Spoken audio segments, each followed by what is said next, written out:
Decision with PPKN. Diskusi pada hari ini akan segera kita mulai. Terima kasih.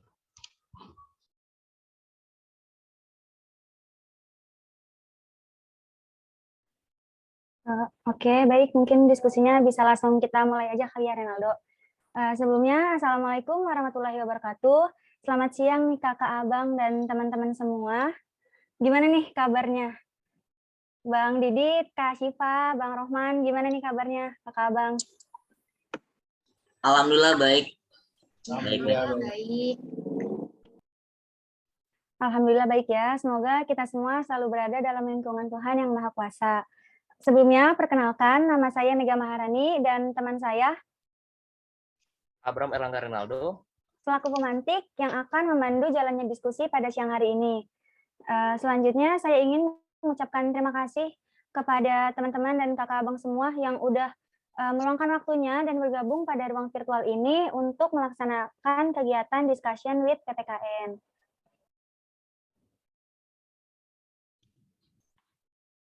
Sebelum itu, kami ingin mengucapkan terima kasih dan juga ucapan rasa hormat kepada Bapak Iqbal Syafruddin, SPD MIP, selaku pembina Opmawa PPKN FIS UNJ, dan juga Bang Muhammad Fajar Sai Firdaus, selaku Ketua Umum BMP PPKN tahun periode 2021-2022. Pada diskusi kali ini, kami mengundang 3 orang narasumber yang nantinya akan berbagi perspektif mengenai tema yang akan kita bahas pada diskusi kali ini. Yang pertama ada Bang Didit Handika. Halo Bang Didit. Selanjutnya ada Bang Abdul Rahman Tarigan. Halo Bang Rohman. Halo. Dan yang ketiga ada Kak Syifa Nadira. Halo Kak Syifa. Halo.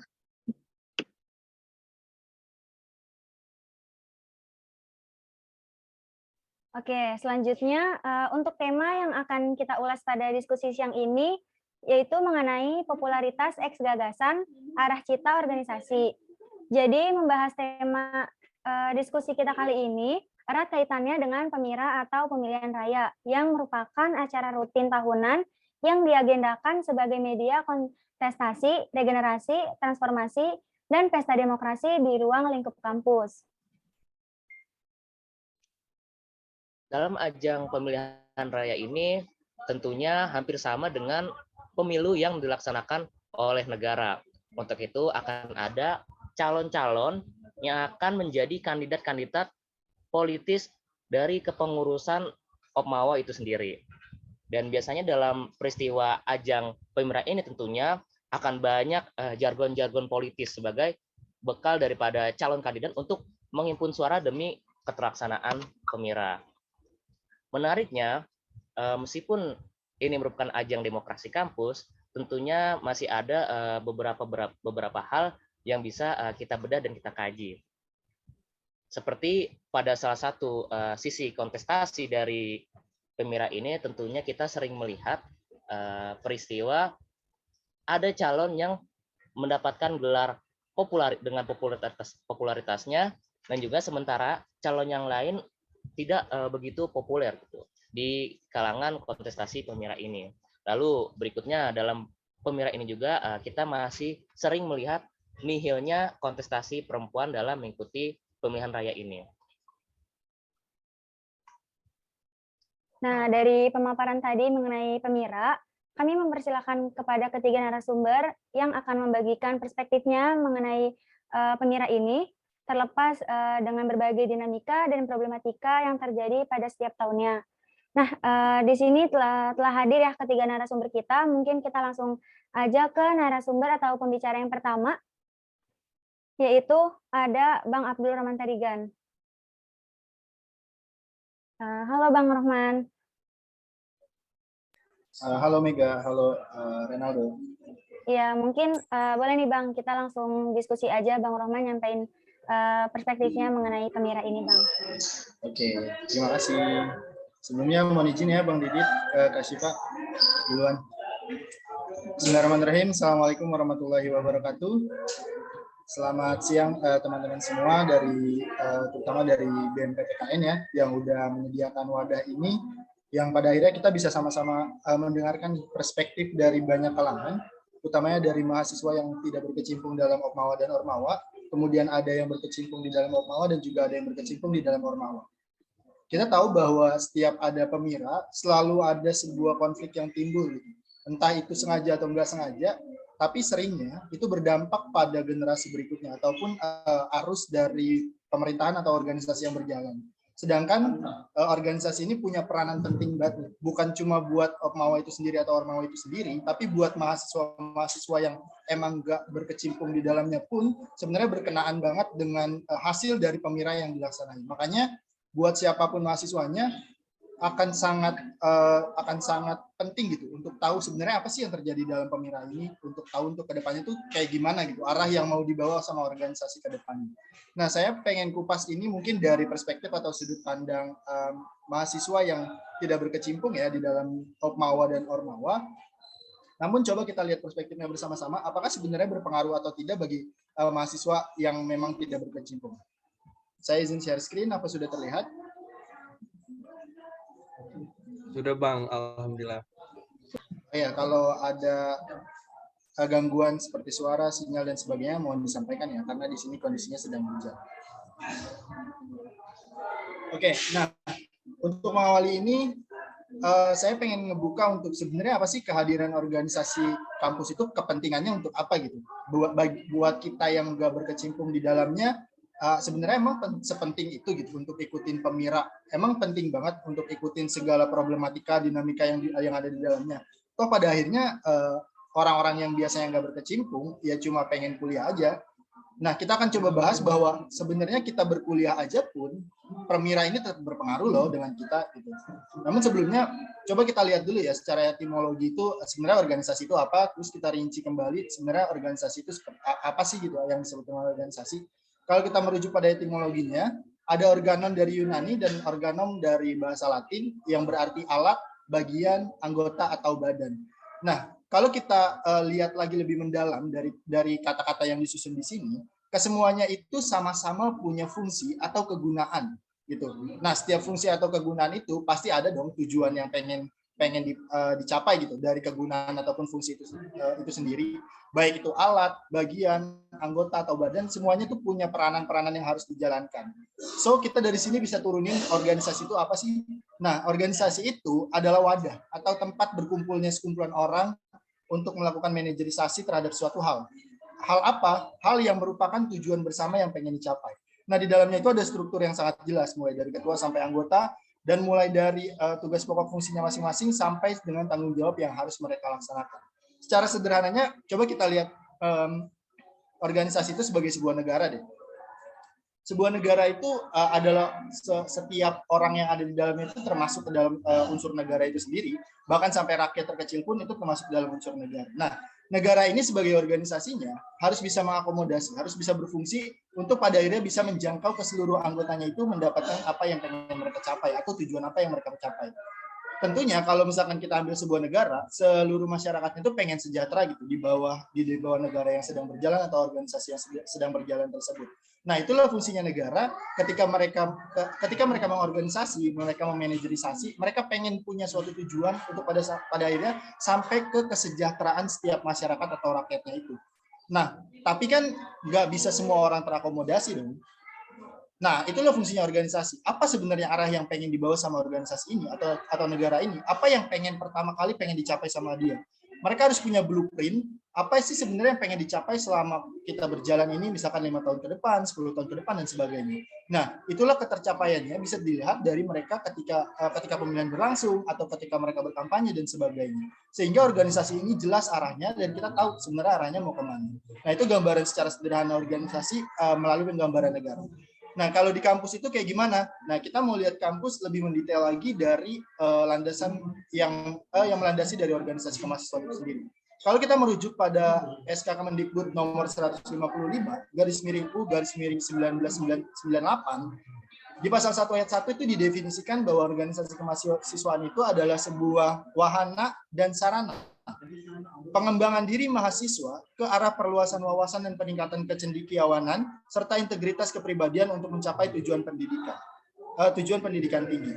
Nah, jadi si organisasi kemahasiswaan ini mencakup bukan hanya mereka yang ada di dalam badannya sebagai organisasi tersebut, tapi orang-orang yang termasuk ke dalam mahasiswa, even mereka nggak terlibat langsung dalam organisasi, juga menjadi tanggungan dari organisasi tersebut. So, ketika kalian menganggap diri kalian tidak pernah terlibat secara langsung di dalam Opmawa atau Ormawa, kalian akan tetap terseret di dalam jalannya, di dalam dinamika yang dilakukan oleh organisasi kemahasiswaan tersebut. Apa contoh paling sederhananya? Contoh paling sederhananya adalah misalkan dalam kasus pelecehan seksual ini. Ya, yang sekarang lagi happening banget tentang Permendikbud nomor 30 tahun 2021 misalnya. Meskipun kita nggak terlibat langsung dalam organisasi tersebut, tapi sebagai mahasiswa, kita adalah orang yang dinaungi dalam Permendikbud itu.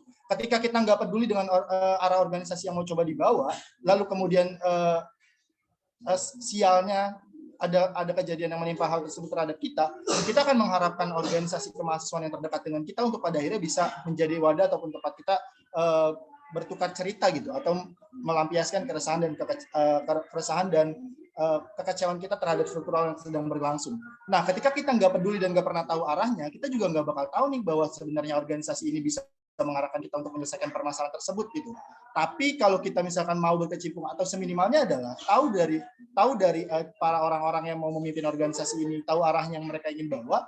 Ketika kita punya masalah, kita tahu harus kemana, seminimalnya harus kemana, atau setidaknya adalah orang-orang di organisasi kemahasiswaan adalah mereka-mereka yang tingkatnya sederajat dengan kita, yaitu sama-sama mahasiswa. So, meskipun kita nggak pernah terlibat langsung dalam kemahasiswaan, ini adalah contoh kecil bahwa ketika nanti kita nggak pernah peduli dengan apa yang sebenarnya kita ambil, tetap berpengaruh kok ke depannya ketika ada permasalahan yang timbul, karena ini adalah yang paling dekat dengan kita, karena sama-sama mahasiswa. Nah, kalau kita lanjut lagi dalam SK ini di pasal 5, ada fungsi organisasi yang dijabarkan lebih lanjut. Setidaknya ada 7 yang harus dijalankan oleh organisasi kemahasiswaan itu. Yang pertama adalah menampung dan menyalurkan aspirasi, kemudian melaksanakan kegiatan kemahasiswaan, kemudian komunikasi antar mahasiswa, kemudian pengembangan keterampilan organisasi, kemudian pengembangan potensi jati diri mahasiswa, kemudian pembinaan dan pengembangan kader, hingga memelihara dan mengembangkan KIPTEK. Nah, kesemuanya ini emang nggak bisa digambarkan dalam sebuah organisasi secara utuh, dan kita nggak bisa ngelihat ini sebagai kacamata dari organisasi aja, tapi sebagai mahasiswa pun kita akan tetap merasa ini adalah hal yang penting ketika organisasi nggak membawa fungsi ini.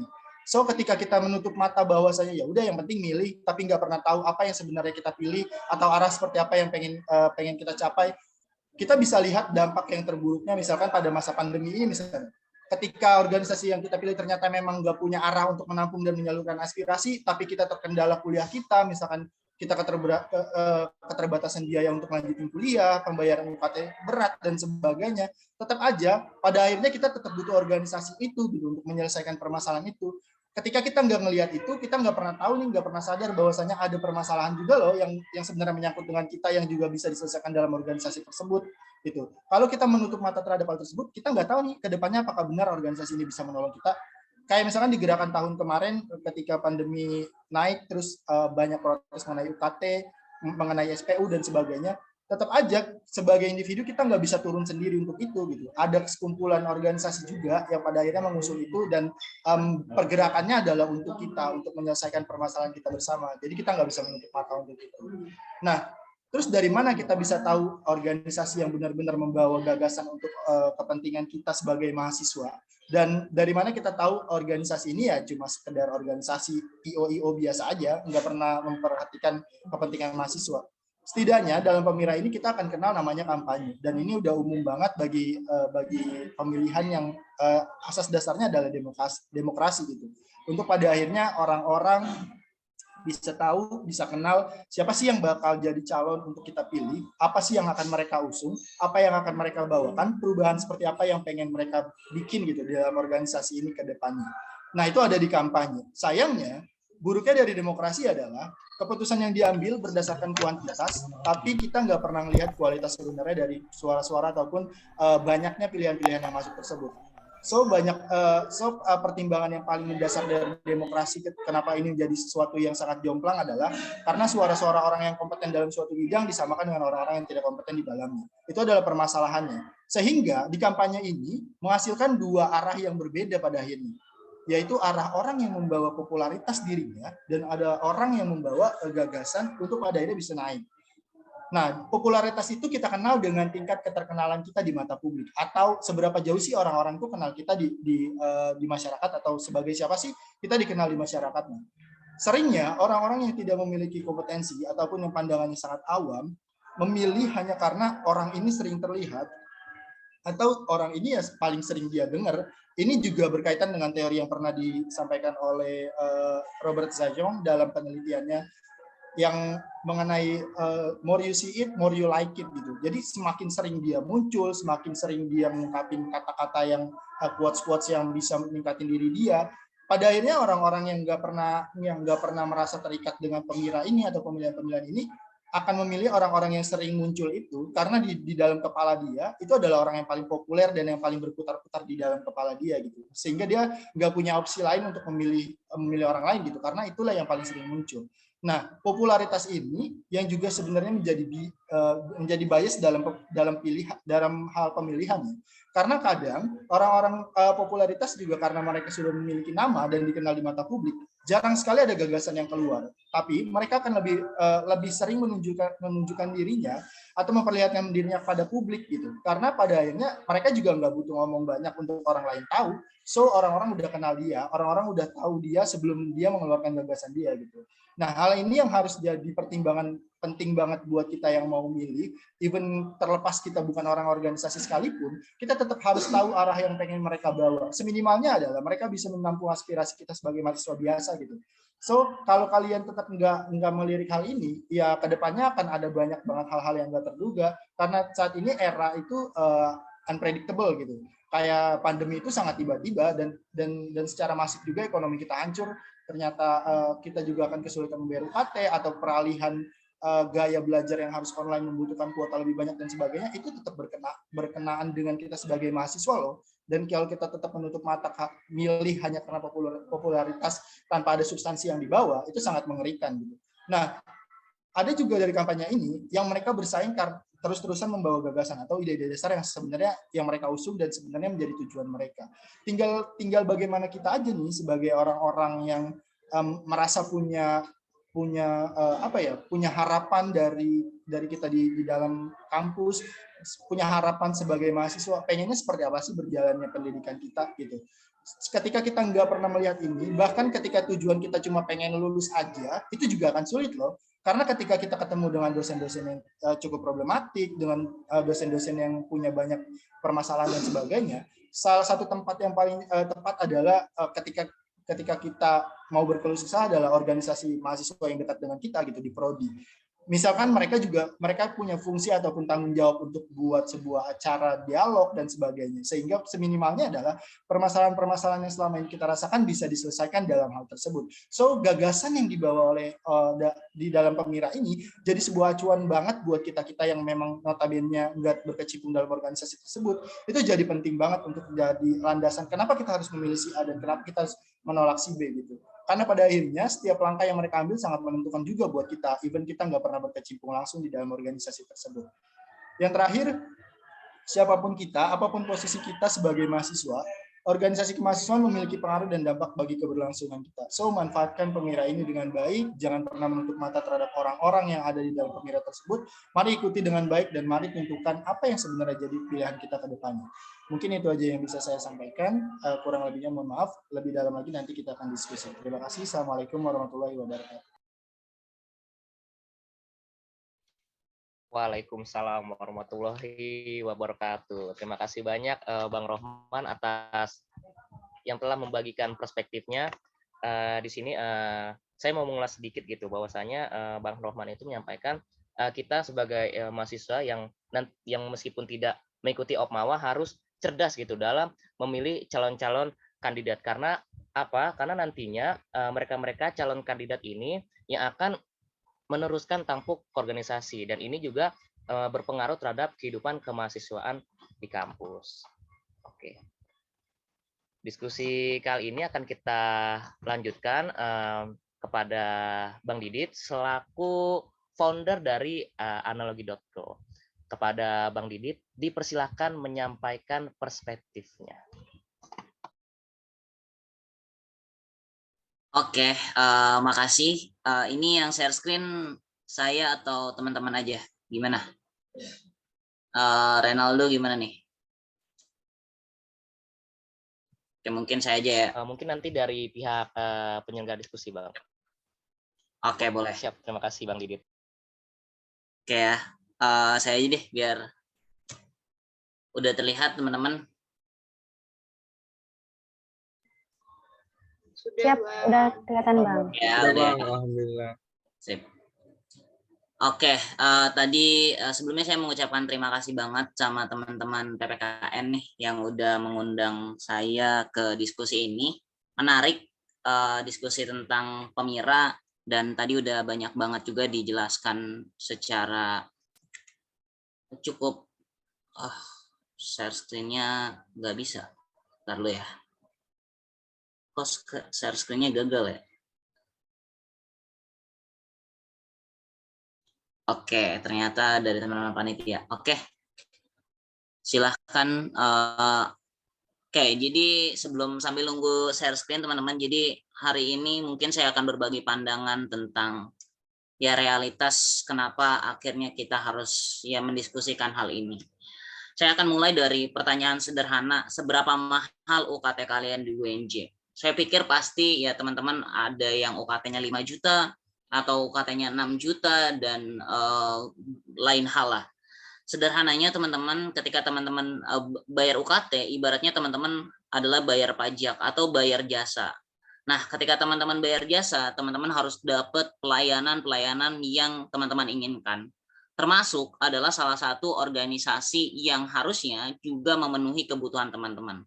Apa sih basic need atau kebutuhan dasar teman-teman di organisasi? Misalnya kayak program kerja yang berkualitas.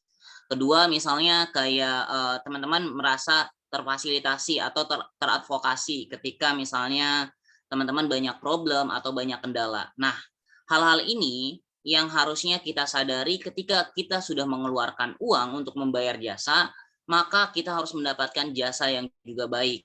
Jadi jangan sampai teman-teman berpikir bahwa ketika saya sudah bayar UKT berarti yang cukup hanya saya dapatkan adalah kuliah yang tetap berjalan atau dosen-dosen yang hanya yang berkualitas. Nggak cuma itu teman-teman, tapi teman-teman juga harus dapatkan jasa adalah ketika organisasi yang mewadahi teman-teman, mewadahi aktivitas teman-teman, juga memfasilitasi teman-teman untuk berkembang, bertumbuh, dan lain-lain.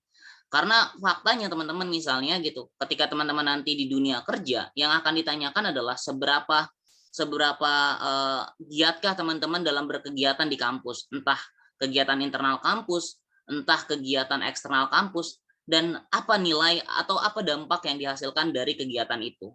Nah, itulah yang menjadi poin penting mengapa pada akhirnya organisasi itu perlu dipikirkan atau juga perlu kalian pahami bahwa suatu titik ini menjadi penting untuk kehidupan kalian di masa depan. Oke, next. Nah, selanjutnya di slide selanjutnya ini berkaitan tentang sebenarnya apa sih fungsi yang utama dari adanya Pemira ini. Yang pertama adalah ada belajar bangun eskalasi gerakan. Teman-teman seharusnya sadar bahwa politik di era sekarang justru politiknya adalah politik popularitas lah. Tadi yang udah disinggung, kalau orang yang dikenal, ya yang dipilih dan lain-lain. Justru harusnya ketika di masa mahasiswa, teman-teman justru menjadi orang yang ya pelopor dari gerakan-gerakan politik yang berbasis pada gagasan, berbasis kepada ide.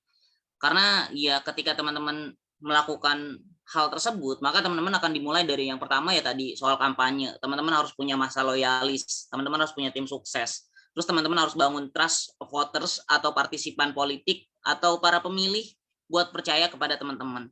Caranya gimana? Caranya sebarkan ide. Gue sering banget lihat di sekarang justru teman-teman, ya contoh misalnya calon sekarang ketua BEM UNJ misalnya, dua-duanya misalnya yang dijual adalah bukan sebagai ide mereka sebagai kampus pendidikan, tapi yang dijual adalah misalnya ada namanya kabinet jelajah asa atau kabinet satu lagi teruntuk kita atau apapun lah itu. Yang mereka jual adalah jargon-jargon yang serupa dengan yang mereka kritik, padahal di status quo misalnya mereka mengkritik pejabat yang terlalu banyak jargon, mereka mengkritik status quo pemerintah yang tidak ada kerjanya, tidak ada idenya dan lain-lain. Nah, hal-hal kekonyolan itu terjadi karena ya basicnya mereka tidak memahami bahwa nilai perpolitikan yang dibangun di kampus itu seperti apa. Nah, makanya di sini teman-teman harusnya layak untuk berperan karena eskalasi gerakan, eskalasi peran ini di sini terjadi. Kedua adalah memastikan program BEM berkualitas. Seperti yang tadi sudah saya singgung ya teman-teman. Kalau misalnya teman-teman akhirnya yaudah sebodo amat deh sama BEM gitu dan lain-lain gitu. Nah, yang terjadi misalnya ketika masalah penurunan UKT misalnya, teman-teman udah sebodo amat sama BEM, tapi ternyata teman-teman nanti butuh BEM nih gitu. Tapi ternyata BEM-nya cuma sekedar ada misalnya contohnya gitu ya. Contohnya misalnya BEM-nya hanya sekedar ada dan nggak punya komunikasi yang baik gitu. Yang akhirnya berdampaknya adalah merumitkan teman-teman, sistemnya nggak jelas. Teman-teman akan ditugaskan dengan berbagai komunikasi yang rumit. Kesalahan-kesalahan komunikasi yang akhirnya membuat teman-teman jadi semakin bingung untuk menyelesaikan problematik di masalah kampus. Nah, ini yang jarang disadari sama mahasiswa dan biasnya mahasiswa menganggap bahwa BEM ya udah milik golongan-golongan tertentu, BEM ini milik orang-orang tertentu. Justru ketika kalian sudah membagi otoritas organisasi mahasiswa menjadi kelompok tertentu, maka ya kalian sendiri sudah tidak adil terhadap diri kalian sendiri, tidak adil terhadap pikiran kalian sendiri, dan akhirnya juga merumitkan kalian. Harusnya status BEM atau organisasi BEM ya harusnya dimiliki oleh setiap mahasiswanya. Contoh misalnya yang paling sederhana, teman-teman BEM PPKN nih. Nah, BEM PPKN ini punya nilainya nih. Misalnya nilainya adalah mereka harus paham tentang politik yang progresif. Nah, nilai-nilai itulah yang harus dijaga baik oleh BEM-nya, baik oleh mahasiswanya. Dan itu dijaga bukan hanya oleh pengurus BEM-nya doang gitu, tapi oleh masyarakatnya lah gitu. Jangan sampai akhirnya teman-teman merasa bahwa ya udah BEM-nya adalah misalnya angkatan Ronaldo, ya udah beres kok gitu dan segala macam misalnya. Nah, hal-hal itu yang akhirnya sangat keliru di era sekarang gitu. Teman-teman merasa bahwa urusan BEM adalah urusan pengurus. Teman-teman merasa bahwa urusan BEM adalah urusan ketuanya aja dan lain-lain. Nah, tidak ada diskursus yang terjadi yang akhirnya membuat ya udah BEM yang teman-teman anggap IO ya udah jalannya kayak gitu aja. Jalannya cuman stagnan atau programnya cuman ngikutin program-program tahun lalu dan lain-lain. Nah, ini harusnya di kampus itu ya ketika ada pemira ini ya perbanyak diskursus, teman-teman lemparkan opini misalnya tentang pemira ini misalnya dalam tanda kutip norak deh gitu sistemnya dan lain-lain misalnya. PPKN anak warga negaraan doang nggak ngerti politik dan lain-lain gitu. Diskursus itu yang jadi penting gitu. Karena akhirnya ada silang pendapat, ada diskusi antara ide dan gagasan yang muncul. Tidak hanya akhirnya perdebatannya siapa yang dikenal, siapa yang tidak dikenal gitu.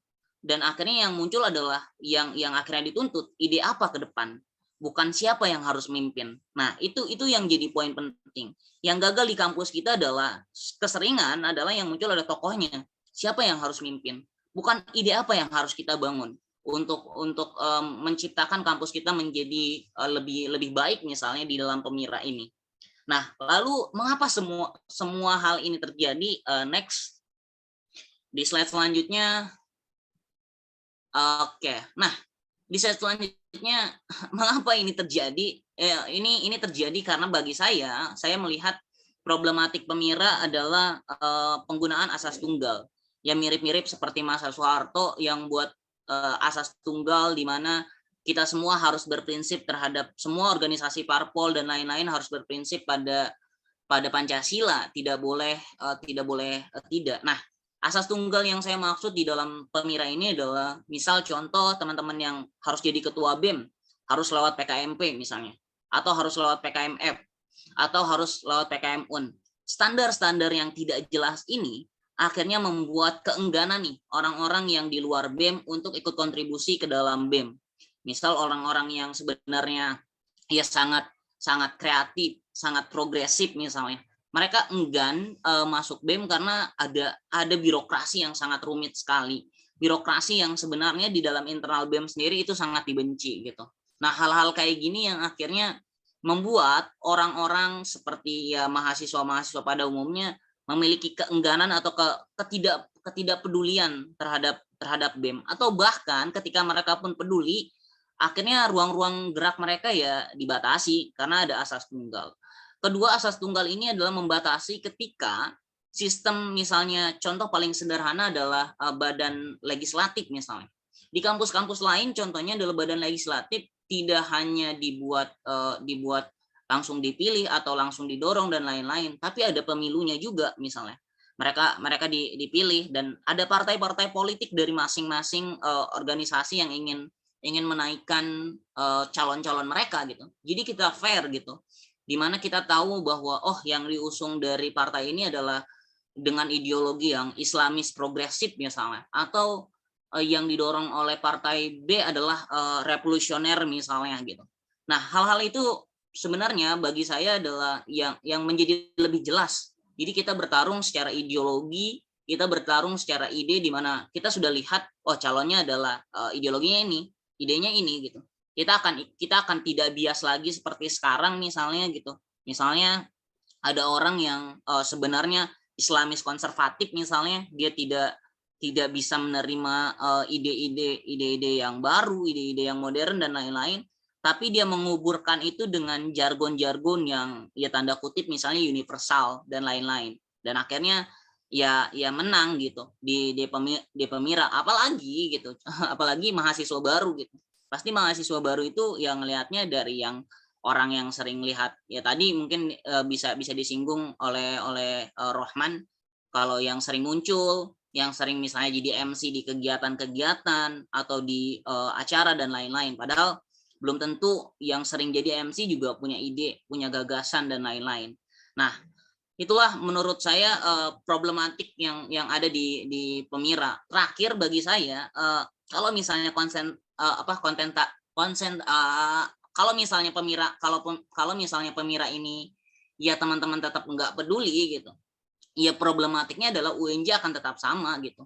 Kampus ibu kota, tapi rasanya adalah rasa kampus-kampus yang di desa, karena ya pemikirannya masih udik, masih kampungan, dan interesting teman-teman mahasiswa pun terhadap hal-hal yang berbau ya kepentingan bersama masing-masing gitu. Mungkin ini yang sering dibilang bahwa ketika teman-teman dalam kondisi yang ya merasa itu sudah nyaman dan tidak mau dirubah, ya teman-teman akhirnya tidak ingin ada perubahan secara signifikan gitu. Berbeda dengan teman-teman kita di kampus-kampus lain yang merasa bahwa ketika ada sesuatu hal yang ya problematik yang besar misalnya, ya didorong perubahan yang besar. Terus juga ada ya kegiatan-kegiatan yang juga harus berfokus terhadap misalnya nilai-nilai yang luhur seperti misalnya pengabdian masyarakat dan lain-lain.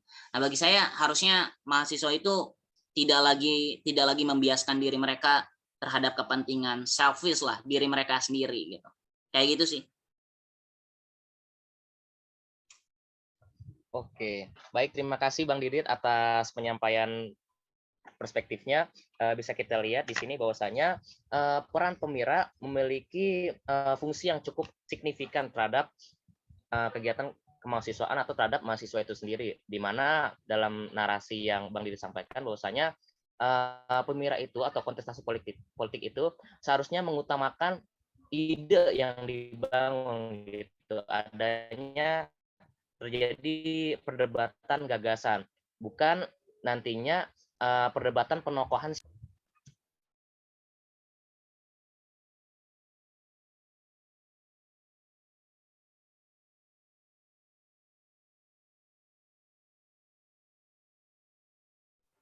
Ya, oke. Tadi kita udah dengar ya pemikiran ataupun opini dari Bang Didit dan juga Bang Rohman selaku orang yang menggeluti atau berkecimpung di dunia Opmawa dan yang tidak gitu. Nah, sekarang kita lanjut nih ke narasumber kita yang ketiga. Ada Kak Syifa. Halo Kak Syifa. Mungkin Halo Ega. Iya, halo Kak. Mungkin bisa dilanjut aja Kak. Oke, teman-teman sebelumnya izin ya. Mungkin perkenalan dulu kali ya. Sebelumnya, perkenalkan selamat siang semuanya. Assalamualaikum warahmatullahi wabarakatuh. Om Swastiastu, Namo Buddhaya, Salam Kebajikan. Oke, perkenalkan nama saya Syifa Nadira. Sebelumnya mau berterima kasih dulu nih sama teman-teman dari PPKN yang telah memberikan kepercayaannya kepada saya untuk bisa diskusi bareng nih sama orang-orang hebat dari tentunya PPKN dan juga dari mungkin ada yang dari luar juga. Dan tentunya juga nggak kalah senang juga hari ini karena bisa bertemu kembali sama Bang Didit nih, mentor saya yang dari dulu tuh saya belajar banyak banget sama beliau dan tentunya beliau juga menginspirasi saya gitu. Dan juga ketemu sama adik-adik saya di organisasi yang sebelumnya, yaitu dari Klub K, ada Erlangga, terus atau Aldo mungkin saya manggilnya. Halo Aldo, oke, terus ada Halo Kak Riri Cip. dan teman-teman semuanya. Semoga semuanya dalam keadaan sehat selalu ya. Oke, sebelumnya mungkin disclaimer sedikit ya teman-teman ya. Aku di sini juga mau belajar bareng sama kalian. Jadi mungkin aku akan sedikit memberikan kayak pendapat aku aja. Mungkin ada beberapa data yang akan ingin aku sampaikan khususnya mengenai women empowerment atau mungkin di sini peran perempuan ya khususnya dalam Pemira. Ya, izin untuk share screen. Oke, apa sudah terlihat teman-teman? Sudah, Kak. Oke, udah full screen Kak. kan ya? Sudah? Iya, Kak, Oke. sudah. Oke, siap. Oke, jadi di sini mungkin aku akan sedikit sharing atau diskusi bareng sama kalian mengenai peran, hak dan juga kredibilitas dari perempuan sendiri dalam Pemira ya, teman-teman ya. Oke, di sini jadi saya diminta membahas untuk membahas 3 poin. Yang pertama itu mengenai keterlibatan perempuan dalam Pemira. Terus yang kedua jarangnya perempuan sebagai pemimpin suatu organisasi, dan yang ketiga anggapan tentang perempuan sebagai pemimpin organisasi khususnya pada Opmawa.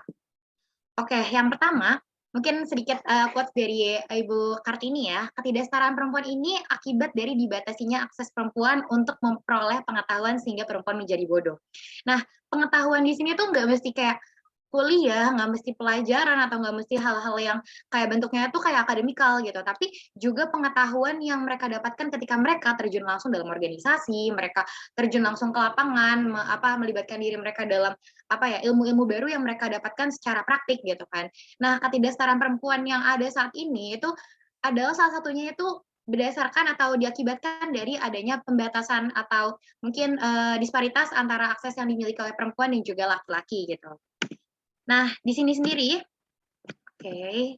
kayak keterlibatan perempuan dari pemerintah itu sebenarnya seperti yang tadi saya pengen kutip nih omongannya Renaldo pas di awal ya. Seperti yang Renaldo bilang tadi, Pemira ini pelaksananya sama seperti yang ada di negara kita ya. Seperti halnya kita juga di sini belajar, kita masuk BEM, kita belajar berorganisasi, tentunya tuh tujuannya untuk apa sih gitu, esensinya untuk apa. Nah, menurut saya pribadi, esensi kita belajar atau masuk organisasi itu ya tentunya juga salah satunya itu adalah agar kita tuh bisa belajar berpolitik ya teman-teman ya. Kayak kenapa makanya BEM itu berkaca sama partai politik yang ada di Indonesia. Kayak kenapa ada BEM yang bagiannya itu eksekutif, ada juga BLM yang di legislatif, dan bahkan di beberapa universitas itu juga ada yang sudah dilengkapi dengan lembaga yudikatifnya gitu. Nah, tujuannya untuk apa? Agar kita bisa belajar berpolitik gitu kan. Ini adalah ranah ranah agar kita bisa belajar bagaimana kalau misalnya nanti kita mau masuk partai politik, atau setidaknya kita sebagai masyarakat yang tentunya kayak ilmu politik itu juga ilmu yang akan memberikan dampak besar terhadap kehidupan kita di masa yang akan datang. Nah, dalam undang-undang ini, Undang-Undang Nomor 2 Tahun 2008 itu tentunya disebutkan bahwa pendirian dan pembentukan partai politik sebagaimana dimaksud pada ayat 1 menyertakan 30% atau 30% keterwakilan perempuan. Oke, nah jadi saya juga pernah baca beberapa data mengenai angka 30% ini didasarkan pada hasil penelitian PBB yang menyatakan bahwa jumlah minimum perempuan itu adalah 30%, itu memungkinkan terjadinya suatu perubahan yang akan membawa dampak positif mengenai kualitas keputusan yang akan diambil oleh lembaga publik itu. Dan untuk data tambahannya juga, menurut data International Parliamentary Union atau IPU, itu Indonesia di level ASEAN sendiri meningkati peringkat ke-6 terkait keterwakilan perempuan di parlemen. Sedangkan kalau di dunia internasionalnya sendiri itu posisi Indonesia berada di peringkat 89 gitu. Di mana tentunya bisa dibilang ya masih cukup banyak yang perlu diperbaiki ya teman-teman ya untuk keterwakilan perempuan khususnya dalam partai politik dan juga lembaga-lembaga organisasi yang ada di Indonesia. Dan kalau kita menyambungkan ke Permira sendiri, itu secara general ya, ini mungkin secara opini dan pengamatan saya juga, dalam Pemira yang diadakan baik itu di universitas-universitas Jakarta ataupun di luar Jakarta, itu kebanyakan itu calon ketua, kepala departemen, dan jajarannya itu masih didominasi oleh laki-laki. Dan yang ada juga sih mungkin yang udah menerapkan kayak minimal keterlibatan perempuannya itu 30% dan lain sebagainya macam. Tapi banyak juga yang masih belum. Nah, kendalanya tuh apa gitu? Di mana? Tentunya tuh ada banyak ya. Nah, mungkin ini beberapa kendalanya kenapa perempuan jarang menjadi pemimpin suatu organisasi atau jarang akhirnya naik ke sebuah jabatan dalam suatu organisasi. Yang pertama itu adalah mengakar kuatnya paradigma patriarki. Di sini tuh paradigma patriarkinya itu mungkin lebih ke arah pola pikir yang cenderung menempatkan perempuan di bawah kekuasaan laki-laki. Nah, perempuan ini dicitrakan atau sekaligus diposisikan sebagai pihak yang tidak memiliki otonomi atau kemandirian di semua bidang termasuk politik ya. Kalau stigmanya dulu ya gitu. Praktik politik patriarki sini juga itu tumbuh subur dan cenderung dianggap sebagai apa ya, hal yang lumrah khususnya di Indonesia sendiri gitu.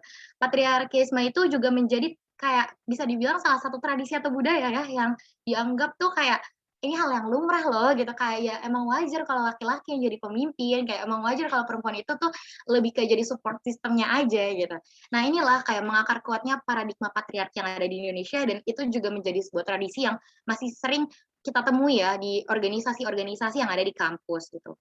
Dan yang kedua adalah institusi politik tidak benar-benar berkomitmen penuh dalam pemberdayaan perempuan. Kadang-kala tuh kayak oke, kita tuh nggak all men panels loh gitu, kayak kita nggak cuman mikirin perempuan doang dalam keterlibatannya dalam organisasi lalala gitu, tapi itu tuh kayak cuman jadi gimmick belaka ketika di awal mereka ingin apa ya, mengambil empati atau mungkin mengambil kepercayaan dari masyarakat gitu. Dan pada akhirnya ya pemberdayaan perempuan dalam sebuah organisasi itu masih bisa dibilang minim gitu loh, kayak ya udah yang penting gue udah nawarin perihal ada yang perihal ada yang mau nyalonin apa enggak mah belakangan, perihal ada yang pengen naik apa enggak mah belakangan, yang penting gue udah ngomong aja dulu gitu kan. Jadi itu kayak cuma sekadar gimmick belaka gitu kan. Dan yang ketiga itu adalah diskriminasi eksklusivitas dalam bidang kerja tertentu gitu. Kayak contohnya nih ya, kayak kadang tuh ada yang bilang kayak, ya kalau misalnya pemimpin cewek tuh gimana ya Shiv ya, rada susah nih kalau mobilisasinya, kalau misalnya nanti pas rapat harus pulang malam, terus kayak harus nginep sana sini, terus harus sowan-sowan sama senior yang kebanyakan mungkin yang senior yang berpengaruh itu biasanya senior-senior cowok, itu rada susah loh Shiv, gimana ya gitu kan. Nah itu kayak eksklusivitasnya itu tuh masih sering dijadikan alasan kenapa perempuan itu tuh apa ya, jarang menjadi pemimpin suatu organisasi gitu. Dan yang paling terakhir itu adalah stigma kalau perempuan itu tidak lebih produktif dalam ranah tertentu. Misalnya kayak dalam organisasi itu kayak perempuan itu juga nggak begitu produktif, kayak nggak banyak yang bisa dilakuin, nggak banyak yang bisa diberikan kontribusinya dan lain sebagainya macam. Dan itulah yang menjadi alasan-alasan kenapa mungkin sampai saat ini pemimpin perempuan itu tuh masih sangat jarang ya, nggak sangat sih, tapi lumayan jarang ya, khususnya dalam organisasi. Dan selanjutnya adalah padahal ya teman-teman, di luar negeri sendiri ada beberapa negara yang justru lebih nyaman sama keterlibatan perempuan sebagai pemimpin gitu. Contohnya di Kanada nih ya. Di Kanada sendiri nih hasil dari survei yang dilakukan ke 22.000 orang di 11 negara pada tahun 2019, surveinya membuktikan kalau di Kanada sendiri 65% dari partisipan yang ikut surveinya itu lebih nyaman bila dipimpin oleh perempuan. Di US juga sama dengan angka 59%. Di Jerman dengan angka 36% dan juga di Rusia dengan angka 9%. Di mana negara-negara ini justru mereka lebih nyaman kalau misalnya pemimpin mereka itu adalah perempuan, khususnya di bidang bisnis dan juga politik. Nah, selanjutnya kayak jarangnya perempuan sebagai pemimpin itu tuh juga salah satu halnya tuh kan yang tadi sebelumnya disebutin kalau misalnya diskriminasi dari gender dan lain sebagainya macam. Padahal nih ya, menurut survei yang dilakukan oleh Harvard Business Review di tahun 2019 juga, data ini menyebutkan dari adanya 40.184 laki-laki dan 22.600 perempuan, itu tuh mereka itu disurvei di mana akhirnya tuh mereka diberikan pertanyaan mengenai sifat-sifat unik yang ada dalam manusia sebagai pemimpin gitu. Contohnya kayak mengambil inisiatif, resiliensi bertahan dalam suatu masalah, terus abis itu kayak self development, terus juga memberikan kepercayaan dan juga bonding terhadap anggota yang lain gitu.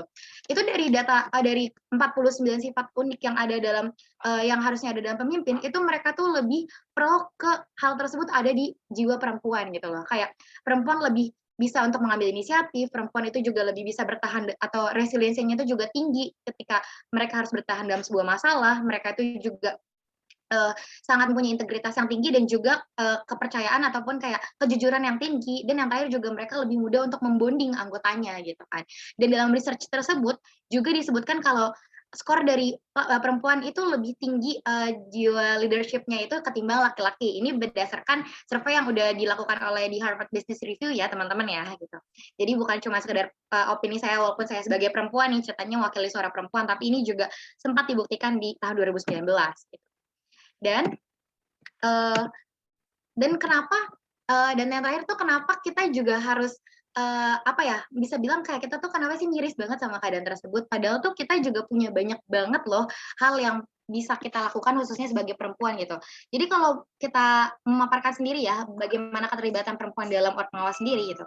Kalau misalnya dibilang apakah perempuan bisa menjadi pemimpin dalam sebuah organisasi atau mungkin bisa mengambil bagian dalam pemira, entah itu sebagai maju sebagai ketua BEM-nya atau lain sebagainya macam, tentu saja bisa banget malah gitu. Perempuan itu punya kualitas kerja yang luar biasa rapi. Perempuan itu punya kualitas nalar yang luar biasa adaptif. Perempuan itu pintar dalam membagi prioritas. Perempuan itu pintar dalam melakukan bonding dalam sebuah organisasi. Manajemen emosi perempuan katanya suka nggak stabil. Kata siapa? Ya kalau lagi datang bulan, ya mungkin lah ya. Tapi datang bulan kan juga nggak setiap hari. Jam keluar perempuan terbatas, perempuan nggak fleksibel dalam mobilitas. Kata siapa gitu? Saya yakin kalian punya teman perempuan yang bisa diajak buat kemana aja, buat diskusi dan bersosialisasi gitu. Yang rela pulang malam asalkan tanggung jawabnya itu bisa terselesaikan dengan baik. Dan perempuan itu katanya ada yang bilang kalau perempuan itu kalau dalam organisasi kebanyakan mikir pakai perasaan. Ya kalau nggak punya perasaan ya nggak mungkin bisa dong itu proker-proker kemanusiaan itu dan keadilan-keadilan itu bisa berjalan gitu. Nggak bisa dong itu kaderisasi dan juga bonding internal bisa berjalan kalau nggak memikirkan perasaannya gitu. Ya terus kita itu kurangnya piye gitu loh. Kok masih ragu buat jadi pemimpin khususnya sebagai perempuan ya gitu. Dan apa yang harus kita lakukan? Then we have to break the stigma. Take the part as a leader, learn from that, develop yourself from that, and be a good leader at least for yourself. Menurut saya seperti itu. Oke, mungkin itu saja dari saya. Sisanya mungkin akan dilanjutkan ke diskusi. Terima kasih atas kesempatannya. Saya kembalikan lagi ke moderator. Oke, terima kasih Kak Cip. Wah nih keren banget sih nih perspektif yang udah dibagikan dari Kak Syifa. Di sini saya pribadi gitu melihat bahwasanya dalam keterlaksanaan pemilihan kontestasi politik ini masih banyak stigma-stigma patriarki yang mengakar gitu di kalangan mahasiswa-mahasiswi kampus itu sendiri.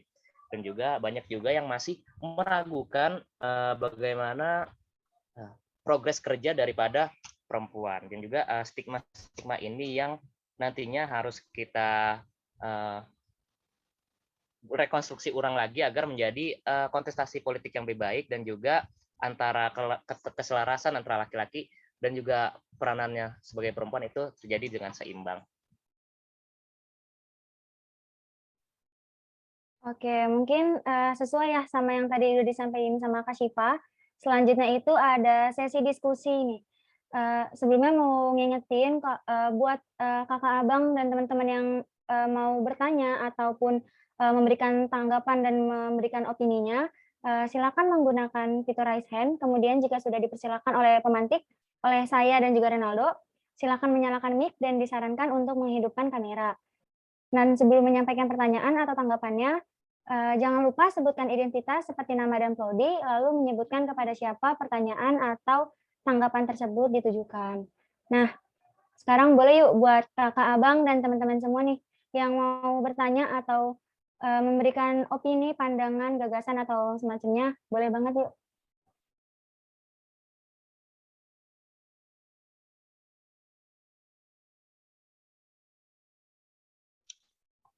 Ayo kepada teman-teman audiens semua bisa memanfaatkan fitur chat kalau misalkan keterbatasan gitu mau on mic bisa langsung ditanyakan kepada para pemateri kita yang keren-keren nih.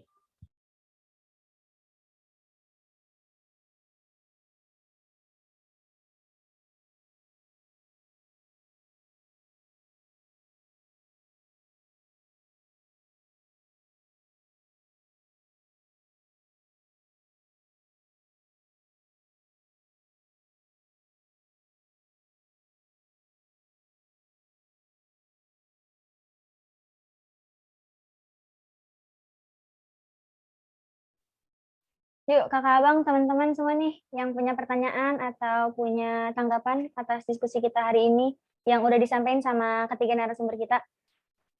Udah ada yang raise hand nih dari Alif. Mungkin langsung aja kali ya Renaldo, dipersilakan untuk bertanya Alifnya ya. Kepada Alif, dipersilakan. Oke, terima kasih Mega dan juga Renaldo ya atas kesempatan waktunya. Mohon izin ya Bang Didit, Kak Syifa, dan juga Bang Rohman untuk menyampaikan pertanyaannya dari saya. Mungkin kalau misalnya kita membahas dari Pemira ya Bang Kak, ini kan menjadi wadah seni perpolitikan mahasiswa gitu untuk memberikan bahwasannya kita gitu ya, dari individu kita itu mempunyai kapabilitas untuk memberanikan diri agar bisa memimpin Opmawa ini agar lebih baik lagi gitu ya. Dan ketika Pemira ini berlangsung gitu ya, khususnya di kampanye gitu ya, kampanye terus tanya jawab panelis, tanya jawab audiens, tanya jawab dari paslon, itu kan banyak memberikan visi misi, janji manis dan segala macamnya gitu, bahwasanya saya itu pantas untuk menjadi ketua atau pantas memimpin dari sebuah organisasi pemerintahan mahasiswa gitu ya khususnya. Nah, tetapi ketika kenyataannya sudah berlangsung, orang ini misalnya terpilih menjadi ketua dan mereka itu tidak menjalani visi misi dan janji-janji yang sudah diberikan ketika tanya jawab di panelis tadi gitu, di kampanye dan segala macamnya. Dan bagaimana menurut Bang Didit, Kak Syifa, dan Bang Rohman untuk menanggapi calon seperti itu gitu. Terima kasih.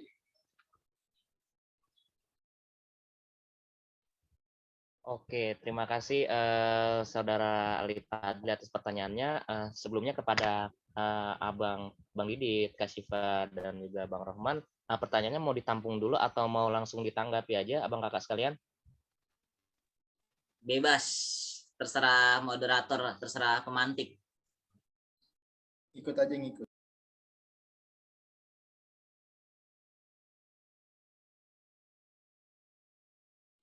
Mungkin bisa langsung ditanggapi aja kali ya, Bang.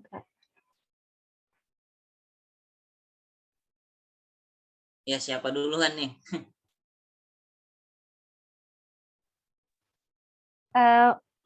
Ya, siapa dulu nih? Ya, boleh. Mungkin dari Bang Didit.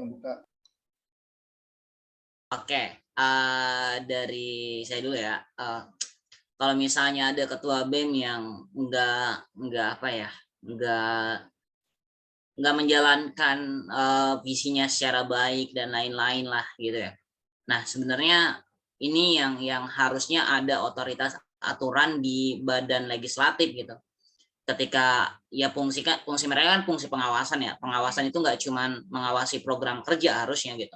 Nah, jadi harusnya ada mekanisme di mana masyarakat atau mahasiswa bisa mengusulkan untuk akhirnya melakukan sidang gitu terhadap orang-orang yang ya ketua-ketua BEM terpilih tapi tidak menjalankan dengan baik, atau ketua BEM yang tiba-tiba menghilang lah gitu. Kalau nggak salah kasusnya juga di teman-teman PPKN itu terjadi di tahun lalu.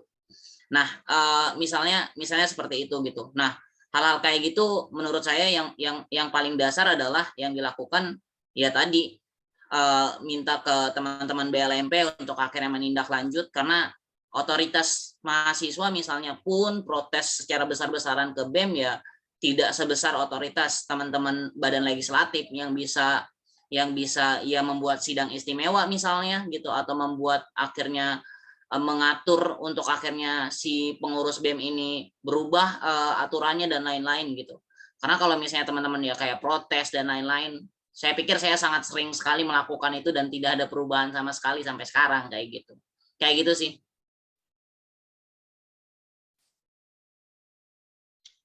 Oke, terima kasih Bang Didit atas tanggapannya.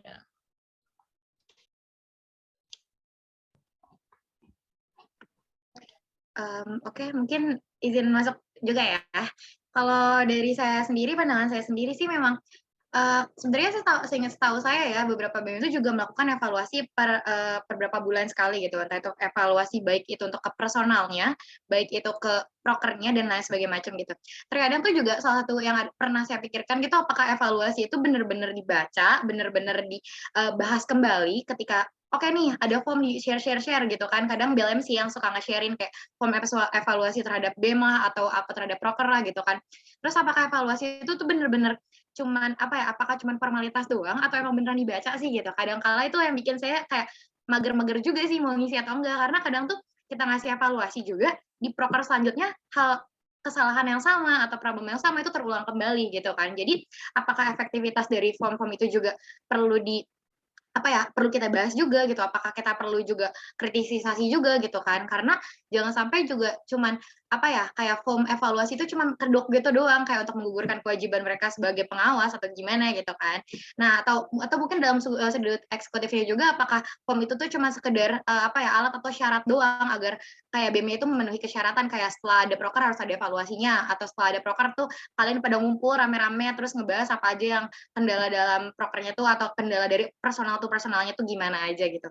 Nah, kayak bener sih yang tadi Bang Didit juga bilang kan, kalau misalnya Bang Didit sendiri saya juga tahu banget Bang Didit udah sering banget kasih kritik, saran, masukan, protes baik itu via apa ya, secara sarkastik atau lewat TikTok bahkan gitu kan ya. Itu bener-bener kayak tapi kadang tuh nggak begitu ditanggapi juga gitu kan. Nah, mungkin kalau misalnya ada banyak Bang Didit di UNJ atau mungkin di organisasi-organisasi mungkin itu akan lebih terangkat ya. Cuman sayangnya Bang Didit tuh cuma satu gitu kan. Jadi mungkin isu-isu kayak kritik-kritik itu juga masih belum bisa ke up banget gitu kan. Bagaimana kita memberikan masukan di tengah jalannya periode yang sedang dia jalani gitu loh.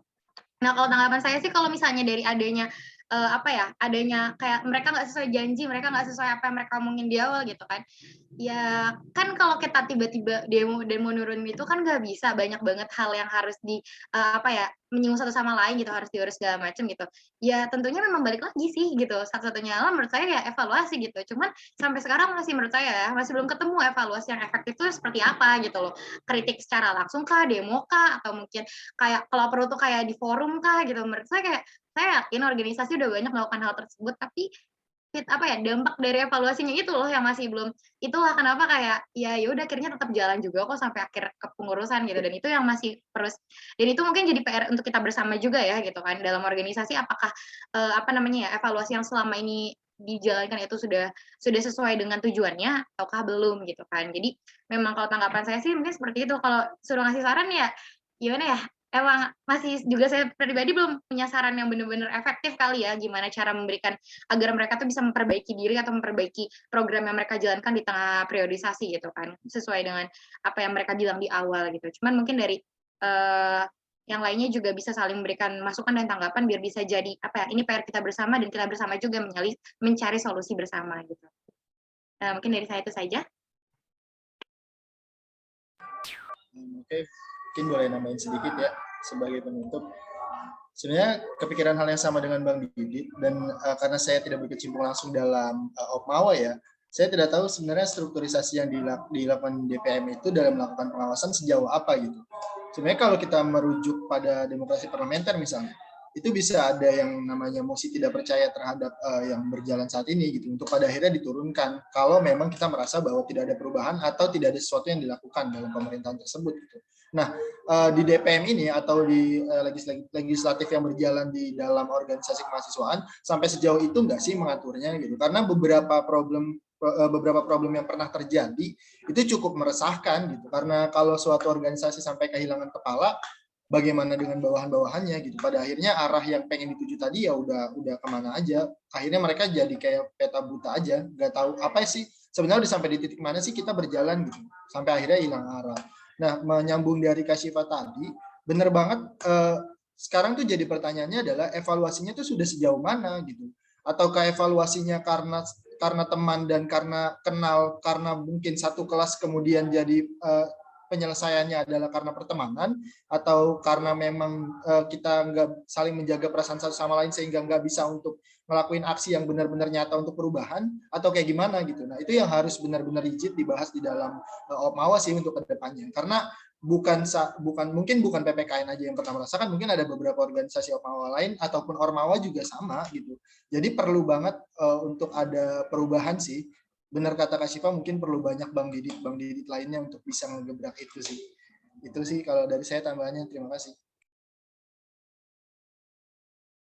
Oke, terima kasih atas tanggapan pertanyaannya dari Bang Didit, Kak Syifa, dan juga Bang Rahman. Kepada Alif, apakah jawabannya sudah memuaskan? Alhamdulillah Nal, udah keren banget nih jawaban dari Bang Didit, Kak Syifa, sama Bang Roman. Sebelumnya terima kasih ya Kak Bang udah menyampaikan jawabannya nih.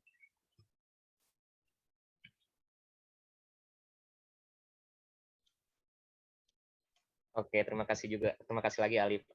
Berikutnya kita masih membuka sesi tanya jawab diskusi kepada para pemateri kita.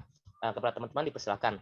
Ini ada dari Robin. Silahkan untuk saudara Robin menyampaikan pertanyaan. Oke, cek apakah suaranya udah kedengeran belum nih? Terdengar. Ya, sebelumnya kenalin nama saya Muhammad Anur Robin dari PPKN 2020 ya. Izin bertanya sama Bang Kakak, ini pemateri semua nih. Jadi gini, tadi kan Abang Rohman sama Bang Didi udah kayak sempat ngejelasin bahwasanya Pemira ini kan harusnya ini adu gagasan ya, bukan cuma hanya adu popularitas aja. Tapi kan memang ya di realnya itu popularitas itu memang apa, di atas segalanya gitu ya. Apalagi nih buat kayak maba yang belum pernah ke kampus, belum pernah kegiatan kampus, belum tahu gimana dinamika kampus, bahkan mungkin nggak awam sekali sama dinamika yang ada di internal BEM itu. Nah,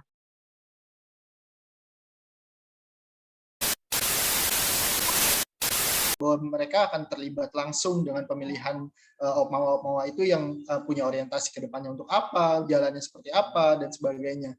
Nah, seharusnya di dalam PKKMB itu ada penekanan mengenai Pemira ini. Karena jujur aja ketika saya PKKMB, Pemira itu nggak pernah disinggung sama sekali ketika acara itu. Sedangkan itu adalah hal yang sangat sangat krusial untuk kita gitu. Toh kita anak baru juga bakalan masuk Opmawa loh, tapi kok kita nggak kenal ya yang namanya Pemira? Atau kayak gimana sih sebenarnya pemilihan untuk bisa jadi ketua BEM itu nggak disinggung sama sekali loh ketika PKKMB, padahal itu adalah bagian terpenting untuk regenerasi dan PKKMB itu adalah awal dari regenerasi berlangsung. Nah, menurut saya untuk bisa mengatasi hal ini ya harus dari ketika PKKMB itu berlangsung, karena ya itu awal mahasiswa baru kenal dunia kampus ya di PKKMB. Tapi yang heran kenapa kita nggak dikenalin ya, gimana regenerasi ataupun dinamika dari politik yang di jalan di kampus itu kayak gimana, itu nggak pernah disinggung.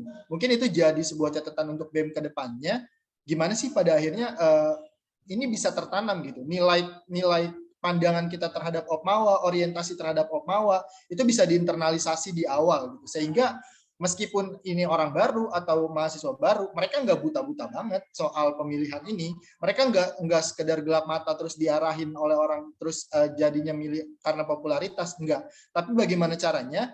Justru hal ini dibangun di awal ketika mereka masuk, jadi mereka punya kesadaran sebenarnya pentingnya Opmawa apa. Dan ketika Pemira mereka udah punya perbandingan itu gitu. Kenapa harus milih si A dan kenapa harus milih si B? Karena dia udah paham duluan itu di awal, dan mungkin itu jadi sebuah catatan untuk Opmawa ke depannya. Kurang lebih sih kayak gitu, mungkin ada tambahan dari Bang Didit sama Kak Syifa.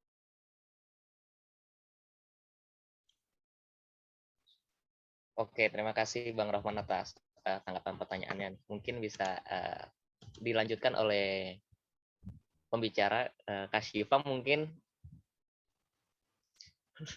Oke, mungkin sebenarnya overall aku sepakat sih sama yang tadi Roman juga dia bilang gitu, karena memang harusnya tuh lembaga apa ya, bukan lembaga sih, emang wadah paling awal untuk pemahaman mahasiswa baru terkait apa namanya politik kampus dan juga Pemira yaitu di PKKMB gitu loh. Dan benar juga yang tadi Roman udah singgung, tadi juga sebenarnya pengen ngomongin hal itu juga sih, kayak PKKMB itu kita disuruh belajar tentang organisasi, kita belajar tentang apa itu BEM, apa itu BLM, apa itu legislatif, terus eksekutif, terus apa di UNJ ataupun di prodi kita tuh ada ormawa apa aja gitu kan.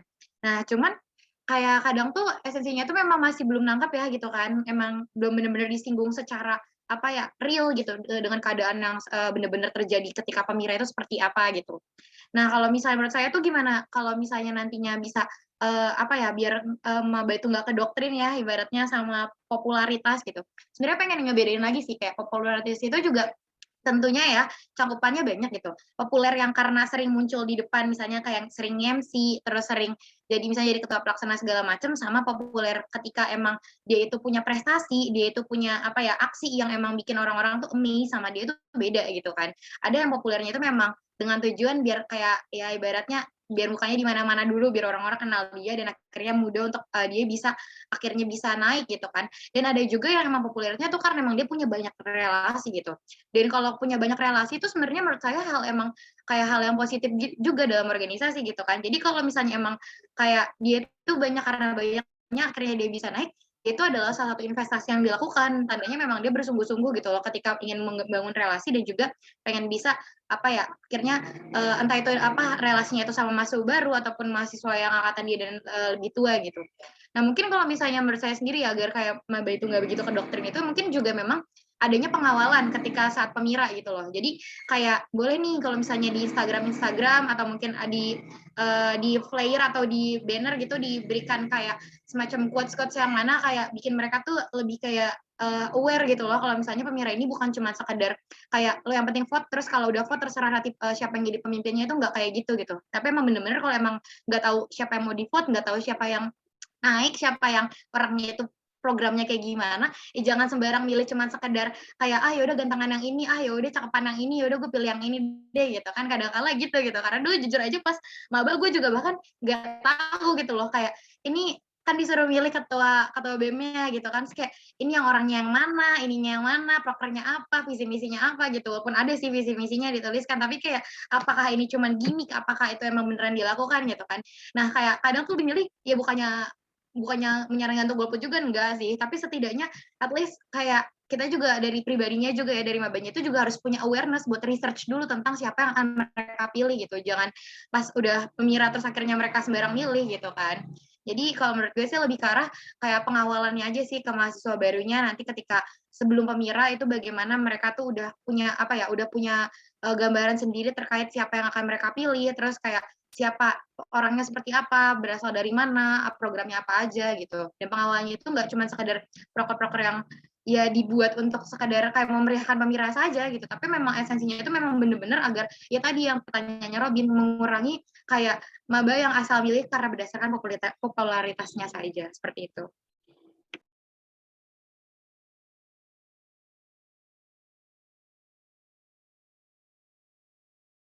Ya, baik, makasih Pak atas tanggapannya. Mungkin selanjutnya kita lanjut ke Bang Didit nih. Bang Didit, dipersilakan Bang. Oke, gue lebih itu tadi di bagian mahasiswanya, tapi gue lebih menyalahkan kepada sistemnya sih sebenarnya gitu. Karena menurut gue akhirnya ya yang terjadi adalah kalian terjebak gitu. Kalian terjebak dalam satu sistem pemira yang tidak jelas. Karena menurut saya harusnya gitu, kalau bisa mengurangi popularitas adalah pemiranya dipilih dulu nih. Misalnya teman-teman dari partai apa, dipilih dulu partainya gitu. Oke, wah ideologinya ini, gagasannya ini. Nah, partainya udah menang, baru dipilih calon-calonnya. Nah, harusnya modelnya kayak gitu, teman-teman gitu. Jadi hal-hal yang akhirnya berbau popularitas bisa dikurangi dengan ya dimulai dari partai-partai politik yang saling berkoalisi dan lain-lain misalnya. Hal-hal kayak gitu sebenarnya harus dilakukan di kampus kita. Karena bagi saya mengatur sesuatu hal yang dalam artian di luar aturan kita ya, misalnya mahasiswa baru. Siapa sih yang bisa mengatur mahasiswa baru gitu? Mereka pun masih misalnya terbatas bahan bacaan, masih terbatas juga informasi dan lain-lain. Meskipun misalnya gitu kita memberikan informasi misalnya di PKKMB dan lain-lain, tetap aja apakah mereka akan aware gitu, peduli dengan hal-hal tersebut gitu.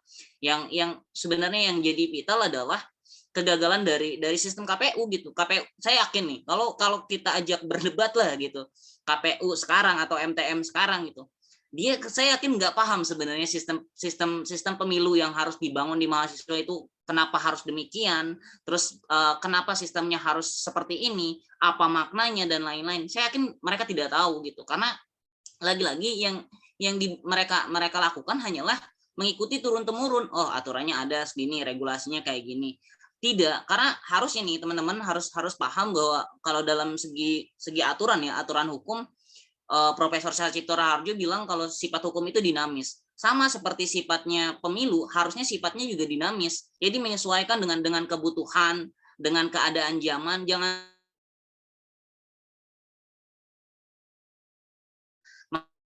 masih dianggap relevan dengan tahun sekarang. Nah, itu yang gagal sebenarnya dibuat oleh KPU, khususnya MTM sih. Karena saya pikir ya, saya tanpa mengurangi rasa hormat saya pikir teman-teman di MTM adalah teman-teman yang kelas 2 secara pengetahuan tentang pemilihan umum. Saya yakin kalau misalnya mereka aware dengan pemilihan umum, harusnya mereka bikin lebih terbuka. Mereka tidak diskriminasi terhadap orang-orang tertentu. Bahkan tadi misalnya kita menyinggung soal perempuan, bahkan di fakultas-fakultas tertentu perempuan itu tidak akan mungkin bisa mencalonkan diri. Ada bias-bias yang akhirnya membuat sistem pemilu melegalkan hal itu, melegalkan bahwa ya tidak boleh perempuan gitu dan lain-lain gitu. Nah, hal-hal kayak gini yang sebenarnya yang terjadi bukan salah dari teman-teman mahasiswa barunya gitu, tapi yang salah adalah sistem yang dibuat oleh MTM. Makanya saya pikir gitu, awalnya tuh saya pikir yang harusnya adalah orang-orang yang paling mapan dan cerdas itu adalah orang-orang yang di MTM, karena mereka ternyata yang buat sistem semua KPU, sistem keorganisasian misalnya, sidang dan segala macam. Tapi ternyata faktanya adalah orang-orang yang paling katro di kampus kita adalah orang-orang yang masuk di dalam organisasi itu gitu. Jadi ya sistemnya amburadul, sistemnya jelek, dan akhirnya terpaksa teman-teman mahasiswa baru ya terjerumus dalam hal-hal pemilu yang popularitas, terus juga kegiatan yang itu aja dan lain-lain gitu. Misal kalau saya misalnya di MTM, saya akan buat kewajiban kalau BEM itu bikin programnya adalah 70% pengabdian, 30% baru internal. Kenapa sih? Karena ya pengabdian itu yang utama dari mahasiswa gitu. Kalau misalnya kalian paham, ya modelnya kayak gitu. Nah, ini yang terjadi. Terus caranya buat mahasiswa baru buat nggak ke kecoh gitu.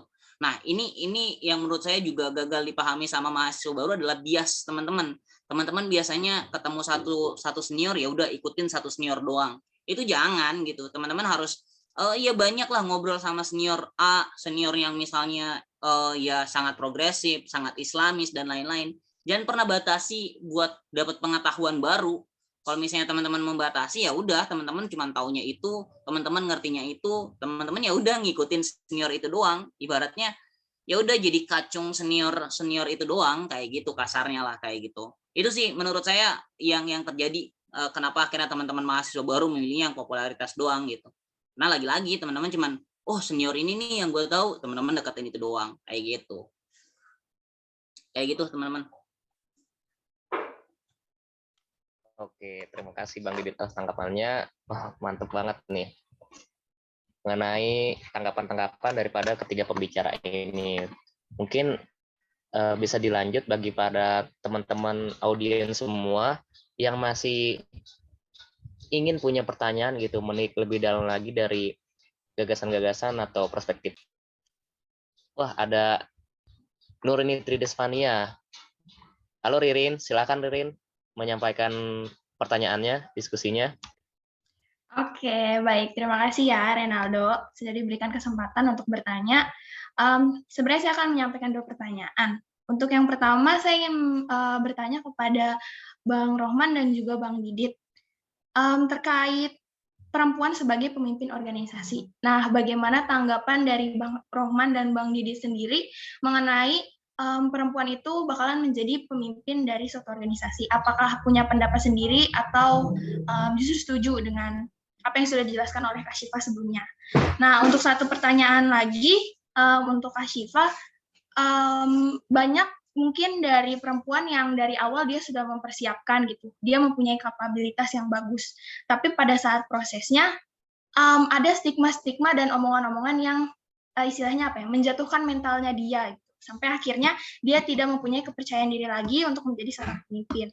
Nah, itu gimana caranya dari Kak Syifa sendiri ngebuat biar kita tuh pede gitu, kita tuh punya mental yang kuat menghadapi omongan-omongan ataupun stigma-stigma kayak gitu. Sekian pertanyaan dari saya, terima kasih.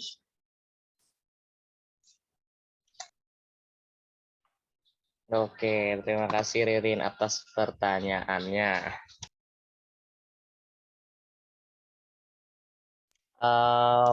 Buat Bang Didit, Kak Syifa dan juga Bang Rohman, ini masih ada satu lagi yang mau nanya, mau ditampung dulu atau mau ngejawab Ririn dulu? Sekalian aja, Abang sekalian. kakak sekalian. Oke, sekalian. Mungkin kepada Alif dipersilahkan menyampaikan pertanyaannya nih.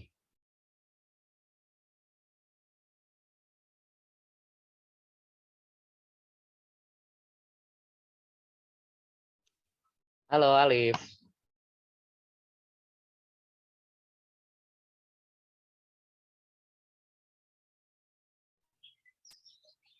Ya, langsung aja ya.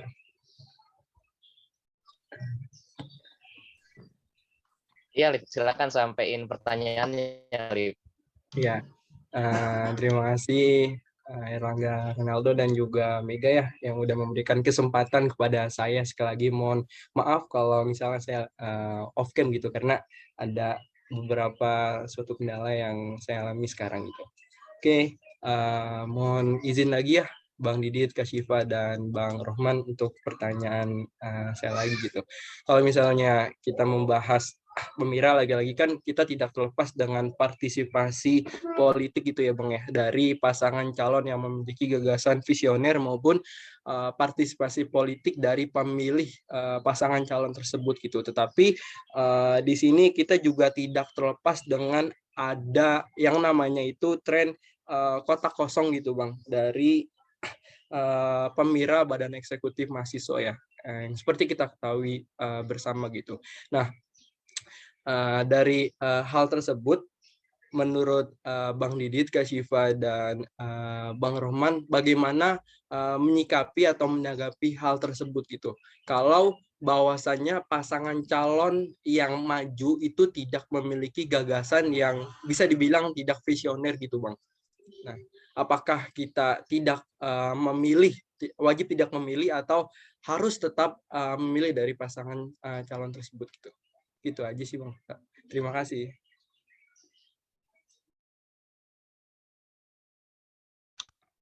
Oke, terima kasih Alif atas mungkin kepada para bicara, Bang Didit, Bang Rohman, dan Kak Syifa, dipersilahkan gitu mau menjawab yang mana dulu nih?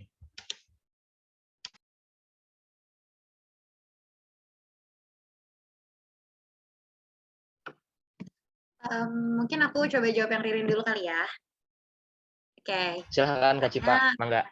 Oke, first of all, keren banget nih Ririn pertanyaannya juga ya. Gimana kalau buat ngatasin kayak kayak kita mau mencoba untuk menjadi pemimpin, terus kayak ada aja yang ngejatuhin, ada aja juga yang kayak menganggap enteng, menganggap remeh, menganggap kalau misalnya you can do anything that you want gitu. Itu bener-bener dari awal ya, itu tuh bikin aku bener-bener gregetan banget gitu. At least kayak dari aku SMP gitu, aku udah coba mulai terjun ke dunia organisasi, which is yang kayak mulai dari OSIS, or eskul, dan lain macam. Dan sometimes aku juga menghadapi kendala yang sama gitu, kayak dianggap remeh, dianggap sepele, kayak udah yang naik tuh cowok aja gitu kan, kodratnya tuh cowok tuh sebagai pemimpin gitu kan. Terus kayak apa gitu kan. Dan di situ kadang tuh aku juga bikin aku kayak geram sendiri gitu loh, kayak ya kalau misalnya yang cowoknya itu nggak mau maju tapi ada cewek lain yang lebih kayak capable dan juga mau maju, ya kenapa harus berdasarkan kayak laki-laki lagi sih gitu. At least kalau misalnya yaudah deh nggak apa-apa kalau emang laki-laki itu mau mimpin dan laki-laki itu juga kayak kredibel gitu lah ibaratnya sebagai pemimpin gitu, oke nggak apa-apa. Dan ada satu hal yang unik yang kemarin aku sempat denger juga dari waktu itu ada teman aku dari Universitas Muhammadiyah, pokoknya dari universitas luar, itu mereka cerita gitu. Ketika ada paslonnya perempuan yang mau naik, terus habis itu tiba-tiba ada temennya tuh bilang kayak, coba deh jangan dia, coba si ini aja, si ini tuh maksudnya cowok gitu kan. Soalnya dia deket sama abang-abangan gitu bilangnya, jadi lebih enak kalau misalnya ada masalah terus bakal disupport sama angkatan yang atas segala macam gitu. Terus kayak kadang tuh hal-hal yang enggak apa ya namanya ya, nggak masuk akal tuh jadi alasan kenapa perempuan akhirnya nggak bisa naik jadi pemimpin gitu kan. Nah, gimana sih tanggapan atau gimana sih pada akhirnya tuh kita bisa surviving buat kayak tetap mencoba untuk menjadi pemimpin gitu kan. Kalau dari aku pribadi ya, kalau aku tuh mikirnya kayak women support women gitu. Jadi kalau misalnya kayak sebenarnya di Pemira tahun ini tuh ada calon perempuan yang mau naik jadi jadi paslon yang di BEM UNJ gitu. Salah satunya itu teman aku, cuman sayang sekali dia gagal di tahap pemberkasan gitu. Dan dia pengen jadi ketua BEM UNJ dan dia tuh perempuan. Itu sebenarnya aku bener-bener nge-appreciate banget gitu loh, karena menurut aku ya akhirnya tuh yang mau naik ke kepala BEM UNJ tuh akhirnya ada perempuannya loh gitu. Tapi sayang sekali karena emang ternyata tuh masih aku nggak ngerti kayak masalahnya tuh di pemberkasannya gimana, akhirnya nggak bisa lolos ke tahap selanjutnya gitu kan. Nah kalau dari aku tuh pertama women support women gitu. Kalau bukan dari kayak kita sendiri juga, mau dari siapa lagi gitu loh. Itu yang pertama. Terus kedua kayak break di stigma gitu loh. Jangan pada akhirnya tuh kita udah ngelihat kita dijatuhin dan akhirnya kita juga nggak mau ngelakuin apa-apa gitu loh. Kita harus adanya pembuktian gitu, yang pasti itu pembuktian gitu, bukan cuman kita sekadar pengen doang naik gitu, pengen doang jadi pemimpin, tapi emang apa sih yang mau kita berikan ketika kita menjadi pemimpin, itu adalah hal yang bikin pada akhirnya tuh kita semakin kuat gitu loh, ketika ada banyak tantangan yang mau menerjang kita, ketika banyak hal yang mau menjatuhkan kita tuh semakin kuat karena kita punya kemauan yang yang kuat juga gitu loh. Terus yang ketiga gitu, kalau menurut aku sih ya, kalau misalnya kayak masalahnya itu balik lagi kayak ke omongan orang-orang, stigma tentang perempuan nggak bisa ini, nggak bisa itu, kayak sebelumnya aku sempat singgung juga pas lagi ngebahas materi. Kalau aku pribadi sih kayak, ya terabas aja sih gitu loh. Kayak buat apa dulu tuh kayak Kartini itu memperjuangkan loh emansipasi perempuan sampai titik dari penghabisan, kalau pada akhirnya tuh ya balik lagi perempuan itu nggak mau nggak mau berusaha untuk kayak seperti yang Kartini pernah usahakan seperti pada zamannya gitu loh. Pada zaman Kartini tuh lebih kalau dibandingin ya kayak lebih pelik gitu loh perjuangannya gitu loh. Sedangkan di zaman kita yang akhirnya tuh kayak kesetaraan gender udah mulai digaungkan, terus habis itu kayak keterlibatan perempuan udah mulai ditingkatkan, itu ibaratnya perlawanannya itu nggak seperlik pas di masanya era Kartini gitu. Itu kenapa kita juga harus kalah gitu loh. Jadi kalau menurut aku sih balik lagi sih ke fondasi yang ada dalam diri masing-masing. Kalau misalnya kita punya emang kita punya tujuan yang emang bener-bener kuat, kita punya landasan yang kuat, kita juga punya niat kita udah lurus, niat kita udah bener-bener emang pengen banget bisa memperbaiki organisasi itu atau mengembangkan organisasi itu gitu loh. Aku rasa sih itu bisa jadi bekal yang paling penting sih dalam kita menghadapi orang-orang atau mungkin hal-hal yang ingin menjatuhkan kita saat kita ingin menaik menjadi seorang pemimpin gitu loh. Karena emang ya pasti ada aja sih ya omongan-omongan, pasti ada aja sih kayak kritikan-kritikan atau mungkin hal yang dianggap kayak kok cewek sih pemimpin kayak tabu gitu loh istilahnya. Tapi ya kalau misalnya kita bisa buktiin ya kita kita punya tangan tuh cuma 2 gitu loh. Kita nggak bisa nutup mulut semua orang gitu. Yang kita bisa lakukan tuh cuma tutup kedua telinga kita dan pada akhirnya kita tetap berjalan sesuai apa yang kita yakini gitu loh. Jadi menurut aku tuh balik lagi kalau misalnya itu adalah ya support dari sama perempuan dan juga keinginan dan juga kekuatan yang ada dalam diri kita itu menjadi bekal utama dalam kita pada akhirnya tetap bisa terus menerjang apapun yang kita menjadi tantangan atau rintangan dalam ketika kita mau menjadi pemimpin dalam sebuah organisasi. Kalau dari apa sih itu aja, Rin. Mungkin selanjutnya dari Rahman, Bang Didit, silakan menambahkan. Oke, terima kasih Kak Siva atas tanggapan pertanyaan dari Ririn. Mungkin bisa Bang Rohman atau Bang Didit yang menyampaikan terlebih dahulu mengenai tanggapannya mengenai peran serta.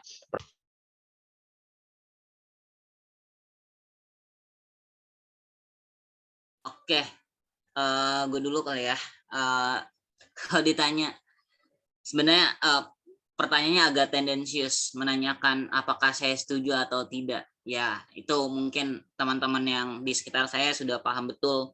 Sebenarnya saya ya sangat setuju sekali lah perempuan diberikan ruang untuk memimpin. Karena bagi saya kepemimpinan itu tidak lagi hanya berdasarkan siapa gendernya gitu, tapi bagaimana kualitas, kompetensi, dan juga keberpihakan dia ketika memimpin itu untuk siapa gitu.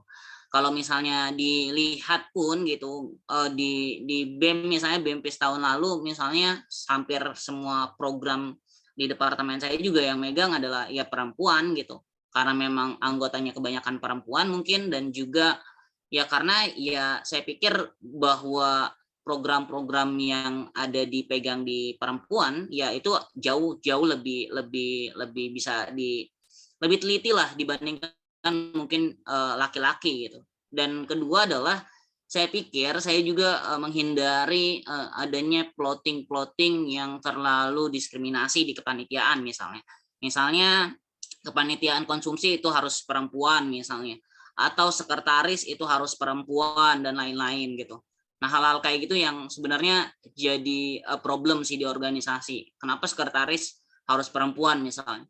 Atau kenapa konsumsi harus perempuan misalnya dan lain-lain. Saya pikir bias-bias itu yang harus dihapuskan ya di organisasi, khususnya di kampus ya. Jadi jangan sampai akhirnya berpikir bahwa ya laki-laki nggak bisa jadi sekretaris misalnya, atau perempuan nggak bisa di koordinator acara dan lain-lain misalnya. Nah, hal-hal kayak gitu, atau perempuan nggak bisa keamanan misalnya.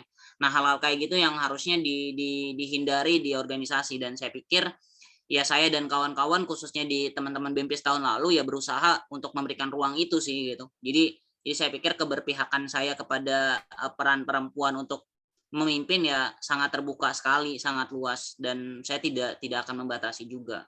Lanjut, saya ingin menjawab pertanyaannya Alip ya. Tadi Alip bilang soal kalau misalnya pemimpinnya nggak bagus, terus tetap dipilih atau enggak, ya saya nggak bakal milih.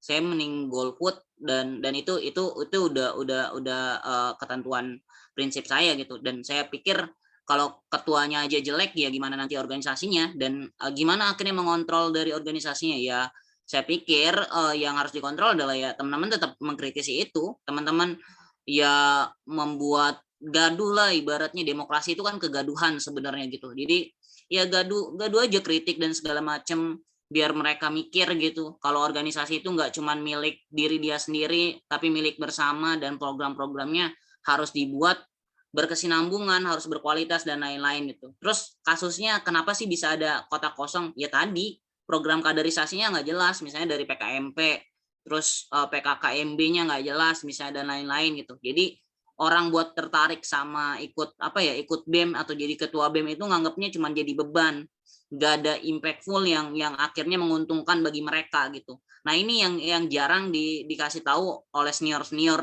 kita gitu ke kita, bahwa ternyata jadi ketua BEM itu banyak loh gitu manfaatnya, nggak cuman banyak masalah dan lain-lain gitu. Dan katroknya mahasiswa UNJ biasanya mikirnya tuh BEM-nya tuh cuman BEM atau dan lain-lain misalnya gitu. Ya cuman tempat masalah dan lain-lain gitu, atau organisasi atau ikut organisasi atau ikut lomba tuh cuman jadi masalah misalnya gitu. Itu yang buruk menurut saya gitu. Jadi kalau bisa nih teman-teman ya, mulai dari sekarang itu jangan pernah mandang satu hal gitu dari satu perspektif gitu. Jangan sampai teman-teman menganggap bahwa ini tuh salah, ya udah salah doang, tapi teman-teman lihat gitu, oh ini salah tapi ada fenomena lain loh yang mengiringi hal itu gitu.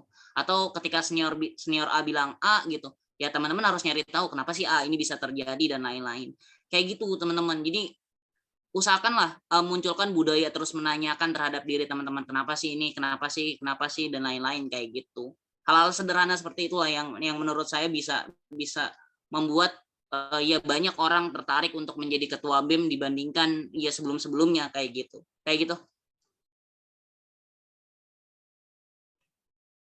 Oke, mungkin langsung nyambung aja ya Renaldo dari Siap, jawabannya Bang. Bangga. Pertama dari pertanyaannya siapa tadi? Ririn ya. Soal gimana Bang? Setuju nggak kalau pemimpin organisasinya itu dari perempuan? Ya kalau itu yang terbaik kenapa enggak gitu. Sekarang kita udah bukan lagi untuk melihat gender sebagai patokan ya, atau siapa yang akan jadi pemimpinnya, tapi apa yang coba dibawakan, apa yang coba digagas, dan apa yang coba diusung. Tadi seperti yang kita udah bahas banyak, kalau sekarang ngelihatnya adalah dari mereka-mereka yang sering muncul, ya udah akan gitu-gitu aja, nggak ada sesuatu yang baru, nggak ada yang coba sesuatu yang dibawakan gitu. Sedangkan kalau misalkan perempuan tersebut mengusung perubahan, ada suatu hal baru yang coba mau dibentuk, terus kita mau nolak dengan stay pada status quo untuk nggak berjalan, itu adalah pilihan yang sangat buruk untuk kedepannya loh. Ketika manusia nggak bergerak ataupun nggak melakukan sebuah progres, maka manusia tersebut harusnya mati. Karena kita harus berani untuk berubah dan berani harus menciptakan suatu hal yang baru, yang lebih baik ke depannya. Dan kalau itu datangnya dari perempuan, why not gitu? Kenapa enggak? Ya udah. Kalau emang adanya dari perempuan ya kita harus terima itu gitu.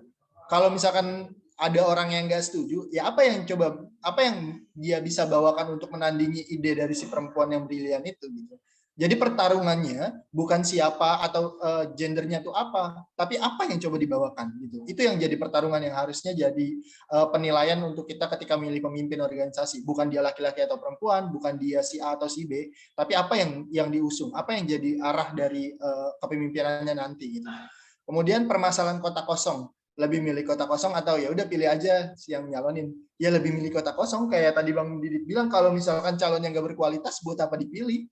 Jangan mempertaruhkan masa depan kalian untuk hal yang tidak jelas, tahu, karena merugikan kalian juga, tahu, ke depannya gitu. Jadi kalau emang kalian merasa itu bukan pilihan yang baik, ya udah pilih sesuatu yang masih punya potensi untuk diubah, ya kota kosong gitu. Kalau kalian tahu itu nggak baik dan kalian pilih, ya sama aja dong kayak kalian tahu itu misalkan merusak diri kalian gitu, terus kalian pilih, sama aja kayak gitu. Kayak kalian tahu itu adalah lubang, terus kalian lompat ke lubang itu, sama aja. Kalau kalian tahu itu nggak baik, ya jangan diambil. Itu aja, itu sesimpel itu aja. Kenapa minim partisipasi untuk orang jadi pemimpin? Kenapa ya? Kalau saya berkaca pada diri saya ya, balik lagi ketika sambutan PKKMB sih, kayak apa ya yang coba diusung sama sebenarnya kan PKKMB adalah salah satu rangkaian dari kaderisasi ya, untuk menemukan bibit-bibit unggul, gimana caranya nanti BEM ini atau organisasi ini ke depannya bisa lebih baik. Tapi untuk menyuarakan itu kurang terlihat gitu. Kenapa penekanan mengenai kenapa kita harus ada di BEM atau kenapa kita harus jadi pemimpin di BEM atau di organisasi kemahasiswaan itu tidak begitu ditekankan gitu. Ada perkenalan yang dilakukan atau pengenalan terhadap Opmawa dan Ormawa ada, tapi alasan kuat kenapa kita harus ada di dalamnya yang belum pernah ditunjukin gitu. Sampai beberapa tahun ini mungkin saya bisa bilang ada kemunduran.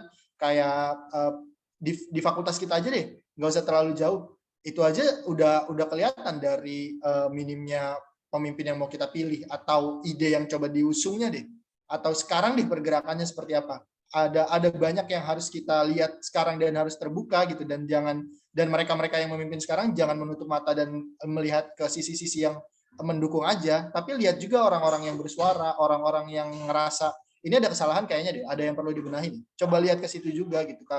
Kalau kita nggak berusaha untuk mendengarkan kritik, ya kita nggak akan terbangun dan nggak akan jadi lebih baik sih ke depannya. Kurang lebih kayak gitu. Terima kasih. Oke, terima kasih Bang Rohman atas tanggapannya dari pertanyaan Alif, dan juga di sini ada Kasifa menyampaikan gitu kesepakatan gitu, sepakat dengan pendapat Bang Didit dan juga Bang Rohman. Gitu. Iya, ada juga nih Renaldo tanggapan dari Kak Dia hari ini nih sama pernyataannya Bang Didi tadi nih. Katanya Kak Dia pernah jadi bagian dari organisasi, namun ketika ia memberikan kritik malah dibilang kayak ya udahlah jangan umbar-umbar aib gitu katanya. Ya, mungkin lanjut lanjut lagi ya Renaldo ya. Ada lagi nih yang bertanya mungkin ya, atau mau ngasih tanggapan dari Bang Aldo. Kepada Bang Aldo, dipersilakan Bang Aldo. Oke, terima kasih. Terima kasih juga kepada para pemateri yang sudah membawakan diskusi ini sangat seru gitu. Pertama mungkin saya ingin beropini dulu ya. Mungkin di pemilu nasional kita kenal dengan kata elektabilitas gitu. Elektabilitas di sini biasanya juga seiring dengan popularitas diri. Jadi popularitas itu adalah tingkat keterkenalan, sedangkan elektabilitas itu tingkat keterpilihan. Elektabilitas di sini kan pasti dihitung oleh biasanya lembaga survei dengan metodologi tertentu gitu. Nah, sayangnya ketika kita melihat dalam pemilihan umum di kampus gitu, Pemira dalam konteks ini Pemira, justru kebanyakan popularitas yang diutamakan gitu, yang dijadikan support dalam orang memilih gitu. Menurut saya kenapa popularitas itu menjadi pilihan? Karena didorong oleh ide yang tidak tersampaikan menurut saya. Ini opini saya yang subjektif. Silakan jika ada teman-teman atau dari abang kakak materi yang ingin berkomentar tentang opini saya, dipersilakan karena opini saya belum tentu benar tentunya.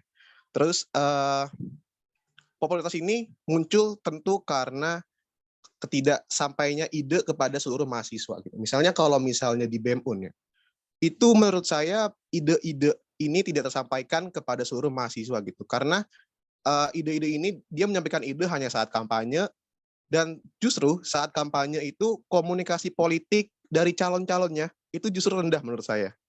Komunikasi politik agar ide-ide gagasan yang mereka himpun, yang mereka punya, tersampaikan kepada seluruh mahasiswa calon konstituennya. Dan juga mungkin kalau di tingkat nasional, pemilu nasional itu kan mereka kampanye dengan alat peraga gitu ya, alat peraga yang melimpah, yang didorong oleh banyak anggaran lah yang dimiliki oleh itu partai maupun oleh persorangannya gitu. Tapi kalau di kampus, alat peraga ini tentu kan terbatas ya. Kalau misalnya taruh alat peraga yang fisik gitu, ditaruh di sudut-sudut lingkungan kampus, tentu di saat seperti ini yang belum semuanya melakukan kuliah offline, itu tidak akan tersampaikan gitu idenya. Nah, menurut saya, bagaimana agar ide itu bisa tersampaikan, perlu adanya koneksi gitu. Entah itu antara KPU tingkat univ, berkoneksi dengan KPU tingkat fakultas dan juga KPU tingkat prodi. Koneksi ini dimaksudkan agar ide-ide dari calon-calon ketua umum ini bisa tersampaikan gitu. Kenapa demikian? Kenapa KPU harus turun tangan? Mungkin ini melanggar aturan yang ada mungkin. Saya masih minim informasi terkait aturan atau regulasi yang dimiliki oleh KPU. Tapi sejalan dengan sependapat dengan opini dari Bang Didit bahwa dinamis itu sendiri, sifat dinamis itu sendiri yang tentu harus mengikuti keadaan sekarang gitu. Kalau misalnya sekarang komunikasi politiknya dari calon ketua umumnya tidak terlalu bagus, tidak terlalu bisa menyampaikan ide-idenya, bagaimana jika organisasi itu mencari jalan keluar untuk membantu menyampaikan ide-ide dari calon ketua umum, ide-ide gagasan, tersampaikan hingga lingkup bawah gitu, lingkup minimal itu prodi. Karena menurut saya, organisasi mahasiswa, apalagi organisasi pemerintahan, itu memiliki tanggung jawab atas partisipasi politik seluruh mahasiswa gitu. Kalau misalnya di pemilihan ketua prodi, ketua umum prodi, itu kan lingkupnya masih dekat ya. Jadi mahasiswa masih tahulah seenggaknya ide gagasan yang dicanangkan karena mereka punya koneksi dekat gitu, misalnya dengan calon ketua umumnya dari prodinya itu sendiri. Di tingkat fakultas sedikit menurun penyampaiannya hingga di tingkat teratas, tingkat univ. Maka dengan demikian menurut saya organisasi-organisasi pemerintahan, organisasi mahasiswa, seminimalnya KPU bisa membantu menjalankan ide gagasan dari calon ketua umum, menyampaikan kepada seluruh mahasiswa agar tingkat partisipasi politik mahasiswa juga tentu naik gitu. Menurut saya gitu sih. Silakan kepada teman-teman nih, kira-kira kalau misalnya opini saya ada bolong-bolongnya, dipersilakan untuk menanggapi ataupun punya ide lain agar menurut saya diskusi pada kita kali ini itu berjalan secara seru gitu, berjalan secara bagus. Gitu sih, terima kasih pemantik.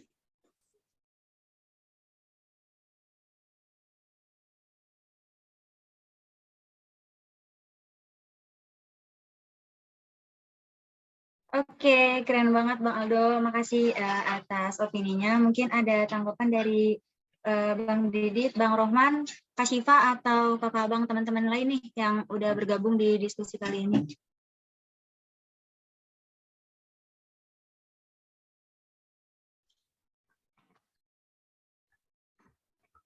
Mungkin dari Bang Didit dulu, mungkin mau menanggapi lebih dulu. Oke. Tadi ya sepakat sih sebenarnya. Sebenarnya yang harus dilakukan oleh KPU adalah jangan membatasi dialog. Bayangin ya, dialog ketua BEM UNJ nih dipis cuman 2 jam. Apa yang mau digali gitu? Apa yang mau mereka belum ngejelasin apa visi misi yang ya sama katronya lah. Visi misinya 30 menit 2 kali 1 jam. Terus kita cuma punya waktu diskusi 1 jam, terus dibatasi 3 penanya. Aduh, ini tuh udah kayak ya udah lu ya kayak dulu kita tuh benci kalau misalnya presiden itu dialognya di hotel karena ngabisin anggaran dan segala macam, karena waktunya terbatas dan segala macam. Tapi ini gitu, kita dialog sama sesama mahasiswa gitu, itu dibatasin. Itu hal yang paling konyol banget yang dilakuin oleh KPU sih. Kedua adalah saya lebih senang dengan polanya teman-teman di PIPS misalnya. Di PIPS di BEM prodinya adalah mereka berkunjung nih ke tiap-tiap kelas. Modelnya kayak gitu nih, KPU-nya berkunjung ke tiap-tiap kelas buat akhirnya mengenalkan diri, bersosialisasi, mengenalkan programnya dan lain-lain, sehingga mereka akan lebih tahu gitu, dimasukkan ke grup kelasnya misalnya dan lain-lain gitu. Nah, sehingga diresponnya ya direspon melalui grup kelasnya. Setelah selesai sosialisasinya dikeluarkan dari grupnya dan hal-hal kayak gitu. Nah, kayak gitu. Makanya penting banget dibikin modelnya adalah dapil misalnya di fakultas. Oke, dapil 4 adalah sejarah, PIPS dan ini. Ya udah prodi ini dulu dengan masalah yang berbeda tentunya kan gitu. Lalu dapil 5 misalnya PPKN, sosiologi dan lain misalnya. Dengan problem prodinya masing-masing gitu. Jadi itu lebih jelas, lebih konkret daripada satu fakultas misalnya. Satu fakultas ya yang ngomong mungkin itu lagi, yang cerita itu lagi, problemnya juga tidak terwakilkan ke setiap prodi misalnya dan lain-lain gitu. Nah tadi problemnya adalah yang di KPU-nya nggak tahu KPU itu harus diapain. Jadi ya udah dalam artian ya udah organisasinya ya udah pemiranya yang penting ada, terus yang penting selesai dan lain-lain gitu. Ya udah kayak gitu. Bahkan kan tahun lalu juga saya yang ngajak ke calon ketua BEM UNJ buat diskusi terbuka ya tetap aja mereka juga nggak berani. Karena ngobrol sesama mahasiswa aja nggak berani. Itu menurut saya yang jadi problem dan saya sepakat gitu. Harusnya KPU punya peran buat sosialisasiin. Ya sekarang aja sepi-sepi aja gitu. Sekarang juga nggak rame-rame banget gitu. Apalagi tahun lalu tuh. Kok ini paling gila sih tahun lalu tuh. Ya ada calon ketua BEM yang kampanyenya pakai akun dia dan nggak bikin akun sendiri. Wah itu tuh udah merasa pede menang banget sih gitu. Karena emang lawannya kota kosong sih, wajar gitu. Jadi ya itu parah banget sih. Jadi jangan sampai lah menurut saya sih ya yang paling harus dilakukan adalah KPU-nya sosialisasi tadi, bikin dapil-dapil, terus juga bikin format yang lebih jelas buat akhirnya orang merasa terwakilkan aspirasinya gitu. Hal-hal kayak gitu yang harus diterapkan lah. Seperti itu. Oke, mungkin sedikit izin masuk juga ya gitu. Tadi menanggapi sama yang tadi Kak Didi juga bilang, sebenarnya sepakat juga tadi sama yang Alif tadi bilang. Nah, cuman mungkin tadi yang kayak Kak Didi juga nyinggung kalau misalnya emang KPU-nya itu mengadakan, misalnya bikin kayak kegiatan terus waktunya dibatasi lah segala macam. Menurut aku sendiri ya, menurut aku pribadi, aku juga pernah waktu pernah jadi tim segala macam. Kayaknya tuh dari tahun ke tahun ini tuh lebih kayak ke tradisi sih. Dari tahun ke tahun itu dari baik penyelenggara ataupun kayak baik dari peserta yang akan naik itu mereka tuh masih terpaku sama tradisi dari tahun ke tahun gitu ya, kayak tahun lalu juga kayak gini kok Kak. Jadi kita patokannya itu tuh sama tahun sebelumnya gitu loh, kayak iya tahun lalu tuh cuma 30 menit ininya segala macam, terus diskusinya kayak gini aja, dan akhirnya tuh minim adanya inovasi dan juga minim adanya gebrakan gitu loh, yang bukannya dievaluasi dari tahun sebelumnya kurang ini kurang itu, tapi malah dilanjutkan kembali gitu, dan pada akhirnya tuh nggak menemukan titik cerahnya kan gitu. Terus juga perihal yang tadi Pemira yang Divis tahun lalu juga yang mungkin nggak begitu meriah lah ya serasnya gitu. Dan itu menurut aku juga pribadi mungkin emang aku bukan orang yang begitu itu sama politik kampus gitu banget ya gitu. Cuman mungkin ini balik lagi ke apa ya, ketika ketika penyampaian informasi dan penyampaian kayak programnya itu gagal dan akhirnya itu mempengaruhi turunnya antusiasme dari masyarakat UNJ atau masyarakat fakultas itu terhadap Pemira itu sendiri gitu loh, kayak ya udah gitu, walaupun emang kayaknya tuh salah nggak boleh kayak gini loh, tapi ya karena orang-orang tuh ngiranya ya nggak ada urusannya sama gue gitu, yang ngapain gue terlalu ikut campur sama ini sama itu. Jadi balik lagi sih ya, mungkin kalau yang kalian yang ada di sini adalah orang-orang yang memang sangat aware sama Pemira, aware sama politik kampus dan lain sebagainya macam, tapi kalian itu adalah sebagian dari sekian banyak orang yang memang masih antusias dalam membahas hal ini, sedangkan di luar sana banyak suara yang emang perihal cuman ikut-ikut aja, cuman memeriahkan aja, cuman yang emang nggak tahu problemnya apa terus ikutan gembor-gemborin aja gitu loh.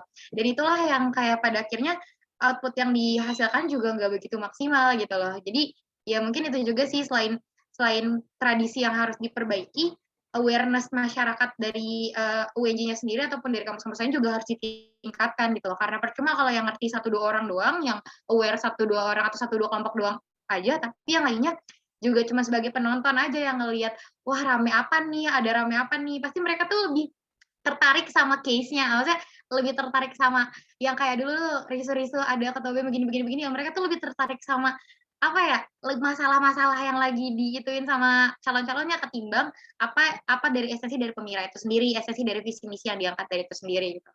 Mungkin balik lagi sih kayak ya kaderisasi yang lebih intensif lagi perihal bagaimana meningkatkan awareness mereka dalam mengamati, berpartisipasi dan juga mendukung adanya Pemira dan juga gerakan-gerakan politik yang ada di kampus. masuk ya, nambahin Kak Syifa dan Bang Didit. Sebenarnya udah cukup jelas banget dari Bang Didit sama Kak Syifa, tapi mau nambahin sedikit aja masalah elektabilitas dan popularitas ya.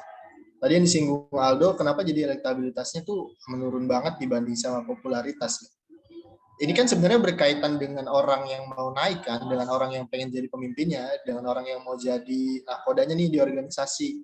Tapi tuh kalau kita lihat dari sisi si calon, cara kampanyenya tuh gitu-gitu aja gitu.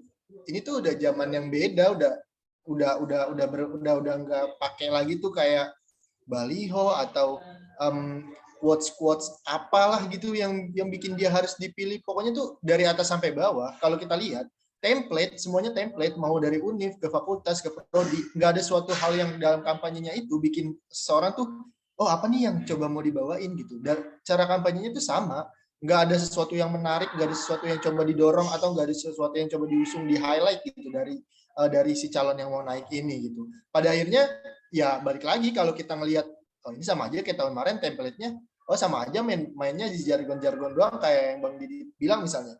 Ya orang-orang akan cenderung kayak ya udah aja gitu, nggak lagi melihat substansinya lebih dalam kalau cuma bawanya itu lagi karena kita tuh sama-sama sadar bahwa kita tuh sedang dalam bergerak di tempat gitu, tapi kita nggak coba sesuatu yang baru atau sesuatu yang menggebrak gitu. Ya udah kita akan ikut, ya udahlah kayak gitu aja, akhirnya kita nggak peduli, akhirnya yang orang-orang populer tadi yang lebih banyak dikenal yang akhirnya dipilih karena nggak yang lain yang mungkin gagasannya bagus nggak coba lakukan kampanye yang lebih baik gitu atau lebih baru ke depannya. Nah, menyinggung awareness yang disampaikan sama Kak Syifa atau di dalam perpolitikan mungkin dikenal dengan kesadaran politik ya. Itu banyak bisa kita lihat di apa ya namanya kalau kampanye ke setiap fakultas gitu. Itu kita bisa lihat deh, yang hura-hura atau rame-rame siapa? Tim suksesnya. Pernah ngeliat gak banyak mahasiswa yang ngumpul buat ngeliat kampanyenya kayak gimana? Enggak, sepi banget. Divi sendiri deh, nggak usah jauh-jauh waktu ketua BEM UN di tahun lalu, di periode lalu mau kampanye besar-besaran gitu di Divis. Siapa yang datang, yang rame, yang ngedengerin? Ya tim suksesnya doang gitu. Balik lagi awareness atau kesadaran politiknya belum terbangun. Mungkin ini akan ada kaitannya dengan ini klasik banget jadi jawabannya. Ada kaitannya dengan PKKMB di awal misalnya, yang kita nggak pernah kesinggung Pemira itu seperti apa, dan kenapa kita harus terlibat, kenapa itu penting dan sebagainya. Mungkin akan ada kaitannya ke situ lagi, gitu. Karena dari awal kita masuk kampus, kita nggak pernah disentuh tuh sama namanya Pemira itu apa, ide gagasan itu sebenarnya apa pentingnya ketika Pemira kita harus mendengarkan dan sebagainya. Kurang lebih mungkin itu tanggapannya. Oke, terima kasih kepada tiga pembicara, Bang Didi, Bang Oman, dan juga Kak Asif yang telah membagikan perspektifnya lagi nih, buat opini dan juga tanggapan dari Bang Aldo. Mungkin dari Bang Aldo, apakah sudah tersampaikan dengan jelas? Kalau tersampaikan sudah jelas ya dari ketiga pemateri yang hebat-hebat ini, yang seru-seru ini buat diskusi kita kali ini. Juga meng-highlight tadi pendapat dari Kak Syifa gitu. Tradisi itu juga yang menjadi sebenarnya jadi permasalahan gitu. Menuhan agungkan masa lalu gitu. Kalau misalnya tradisinya bagus gitu sih ya jalanin gitu. Bagus ya jalanin, tapi kalau misalnya yang butuh inovasi gitu, seharusnya kan sistem bentuknya dinamis gitu ya. Enggak terus-terusan ikutin apa yang dilakukan sebelum-sebelumnya gitu. Kalau misalnya ada inovasi harusnya dijalankan gitu demi jalannya Pemira yang lebih baik lagi gitu sih menurut saya. Terima kasih kepada semua pemateri dan juga pemantik.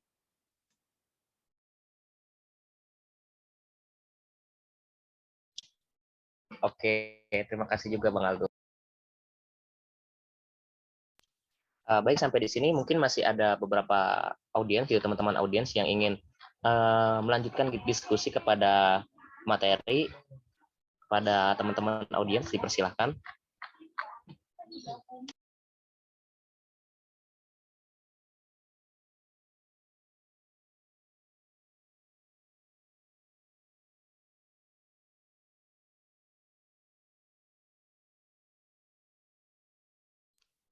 Oke, mungkin karena sudah tidak ada audiens yang ingin menyampaikan pertanyaannya lagi, diskusi kali ini kita udahi. Ini seru banget gitu diskusi kali ini, tapi karena mengingat waktu kita yang cukup terbatas, diskusi kali ini kita cukupkan. Selanjutnya kami akan menyampaikan beberapa kesimpulan daripada penyampaian yang sudah disampaikan oleh pemateri. Yang pertama, mengenai Pemira ini, lebih khususnya Pemira merupakan salah satu wadah atau ajang di mana untuk regenerasi daripada Opmawa atau organisasi pemerintahan mahasiswa, yang dimana Opmawa atau organisasi itu haruslah memiliki fungsi-fungsi gitu. Satunya fungsi aspirasi, melaksanakan kegiatan kemahasiswaan, dan juga pengembangan jati diri mahasiswa, sehingga antara organisasi dan juga orang yang nantinya mungkin tidak join ke dalam organisasi terdapat kolaboratif yang adaptif. Lalu kesimpulan yang selanjutnya adalah bahwasanya organisasi ini nantinya harus membawakan proker-proker yang berkualitas dan juga memiliki teradvokasi dengan baik. Dan juga organisasi ini tentunya menjadi badan gitu eksplorasi dari kegiatan mahasiswa atau ajang-ajang kemahasiswaan. Namun dalam hal ini masih banyak tatanan-tatanan yang perlu diefektifkan lagi. Berikutnya, untuk peran serta perempuan dalam organisasi harusnya kita menyingkirkan gitu stigma-stigma patriarki yang masih mengakar gitu dalam budaya di kampus. Lalu stigma-stigma ini juga akhirnya menjadi menyudutkan peran serta perempuan gitu dalam melakukan bidang kerjanya gitu. Masih banyak stigma-stigma sentimental terhadap perempuan bahwa perempuan tidak bisa ini, tidak bisa itu, tidak bisa ini. Padahal melalui data yang sudah dipaparkan dari pemateri kita, bahwasanya perempuan itu bisa sejajar gitu dengan perempuan. Mungkin demikian closing statement yang bisa saya sampaikan. Terima kasih. Mungkin bisa dilanjutkan, Mega. Oke, Renaldo. Untuk mengakhiri kegiatan kita pada diskusi kali ini, mungkin akan diadakan sesi dokumentasi dulu kali ya. Buat kakak abang dan teman-teman semua nih, audiens yang udah meluangkan waktu buat hadir, bisa yuk on cam gitu, biar kelihatan nih, cantik gantengnya, on cam dulu yuk.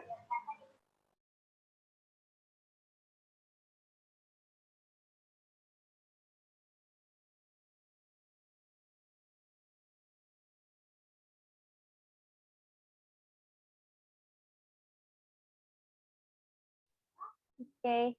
Ayo Flora, jadi on cam gini Flora. Ayo untuk teman-teman mungkin bisa on cam dulu, ditampilkan wajahnya yang tampan-tampan, yang perempuan yang cantik-cantik, ini kayak pemateri kita nih. Oke, mungkin langsung aja ya. 1, 2, 3. Mungkin lagi, sekali lagi ya. 1, 2, 3. Oke, udah nih sesi dokumentasinya. Makasih buat para narasumber, buat para pembicara nih. Ada Kak Syifa, Bang Didit, dan Bang Rohman udah bersedia buat ikut diskusi kita, dan juga kakak abang teman-teman semua yang udah gabung pada diskusi kali ini, pada DPP kali ini. Terima kasih, semoga diskusi kali ini membawakan manfaat untuk kita semua. Mungkin saya, Mega Maharani, dan teman saya, Renaldo, pamit undur diri. Mohon maaf bila ada salah-salah kata. Akhir kata, wabillahi taufiq wal hidayah. Wassalamualaikum warahmatullahi wabarakatuh. Makasih semuanya. Waalaikumsalam. Terima kasih semuanya. Terima kasih Kak Syifa. Terima kasih Kak Ini Syifa, Bang Bang Didit dan Bang Rohman. Sehat-sehat ya semuanya ya. Terima kasih. Makasih Kak Syifa. Terima kasih Kak Syifa. Pamit ya. Iya, Iya Kak. Kak.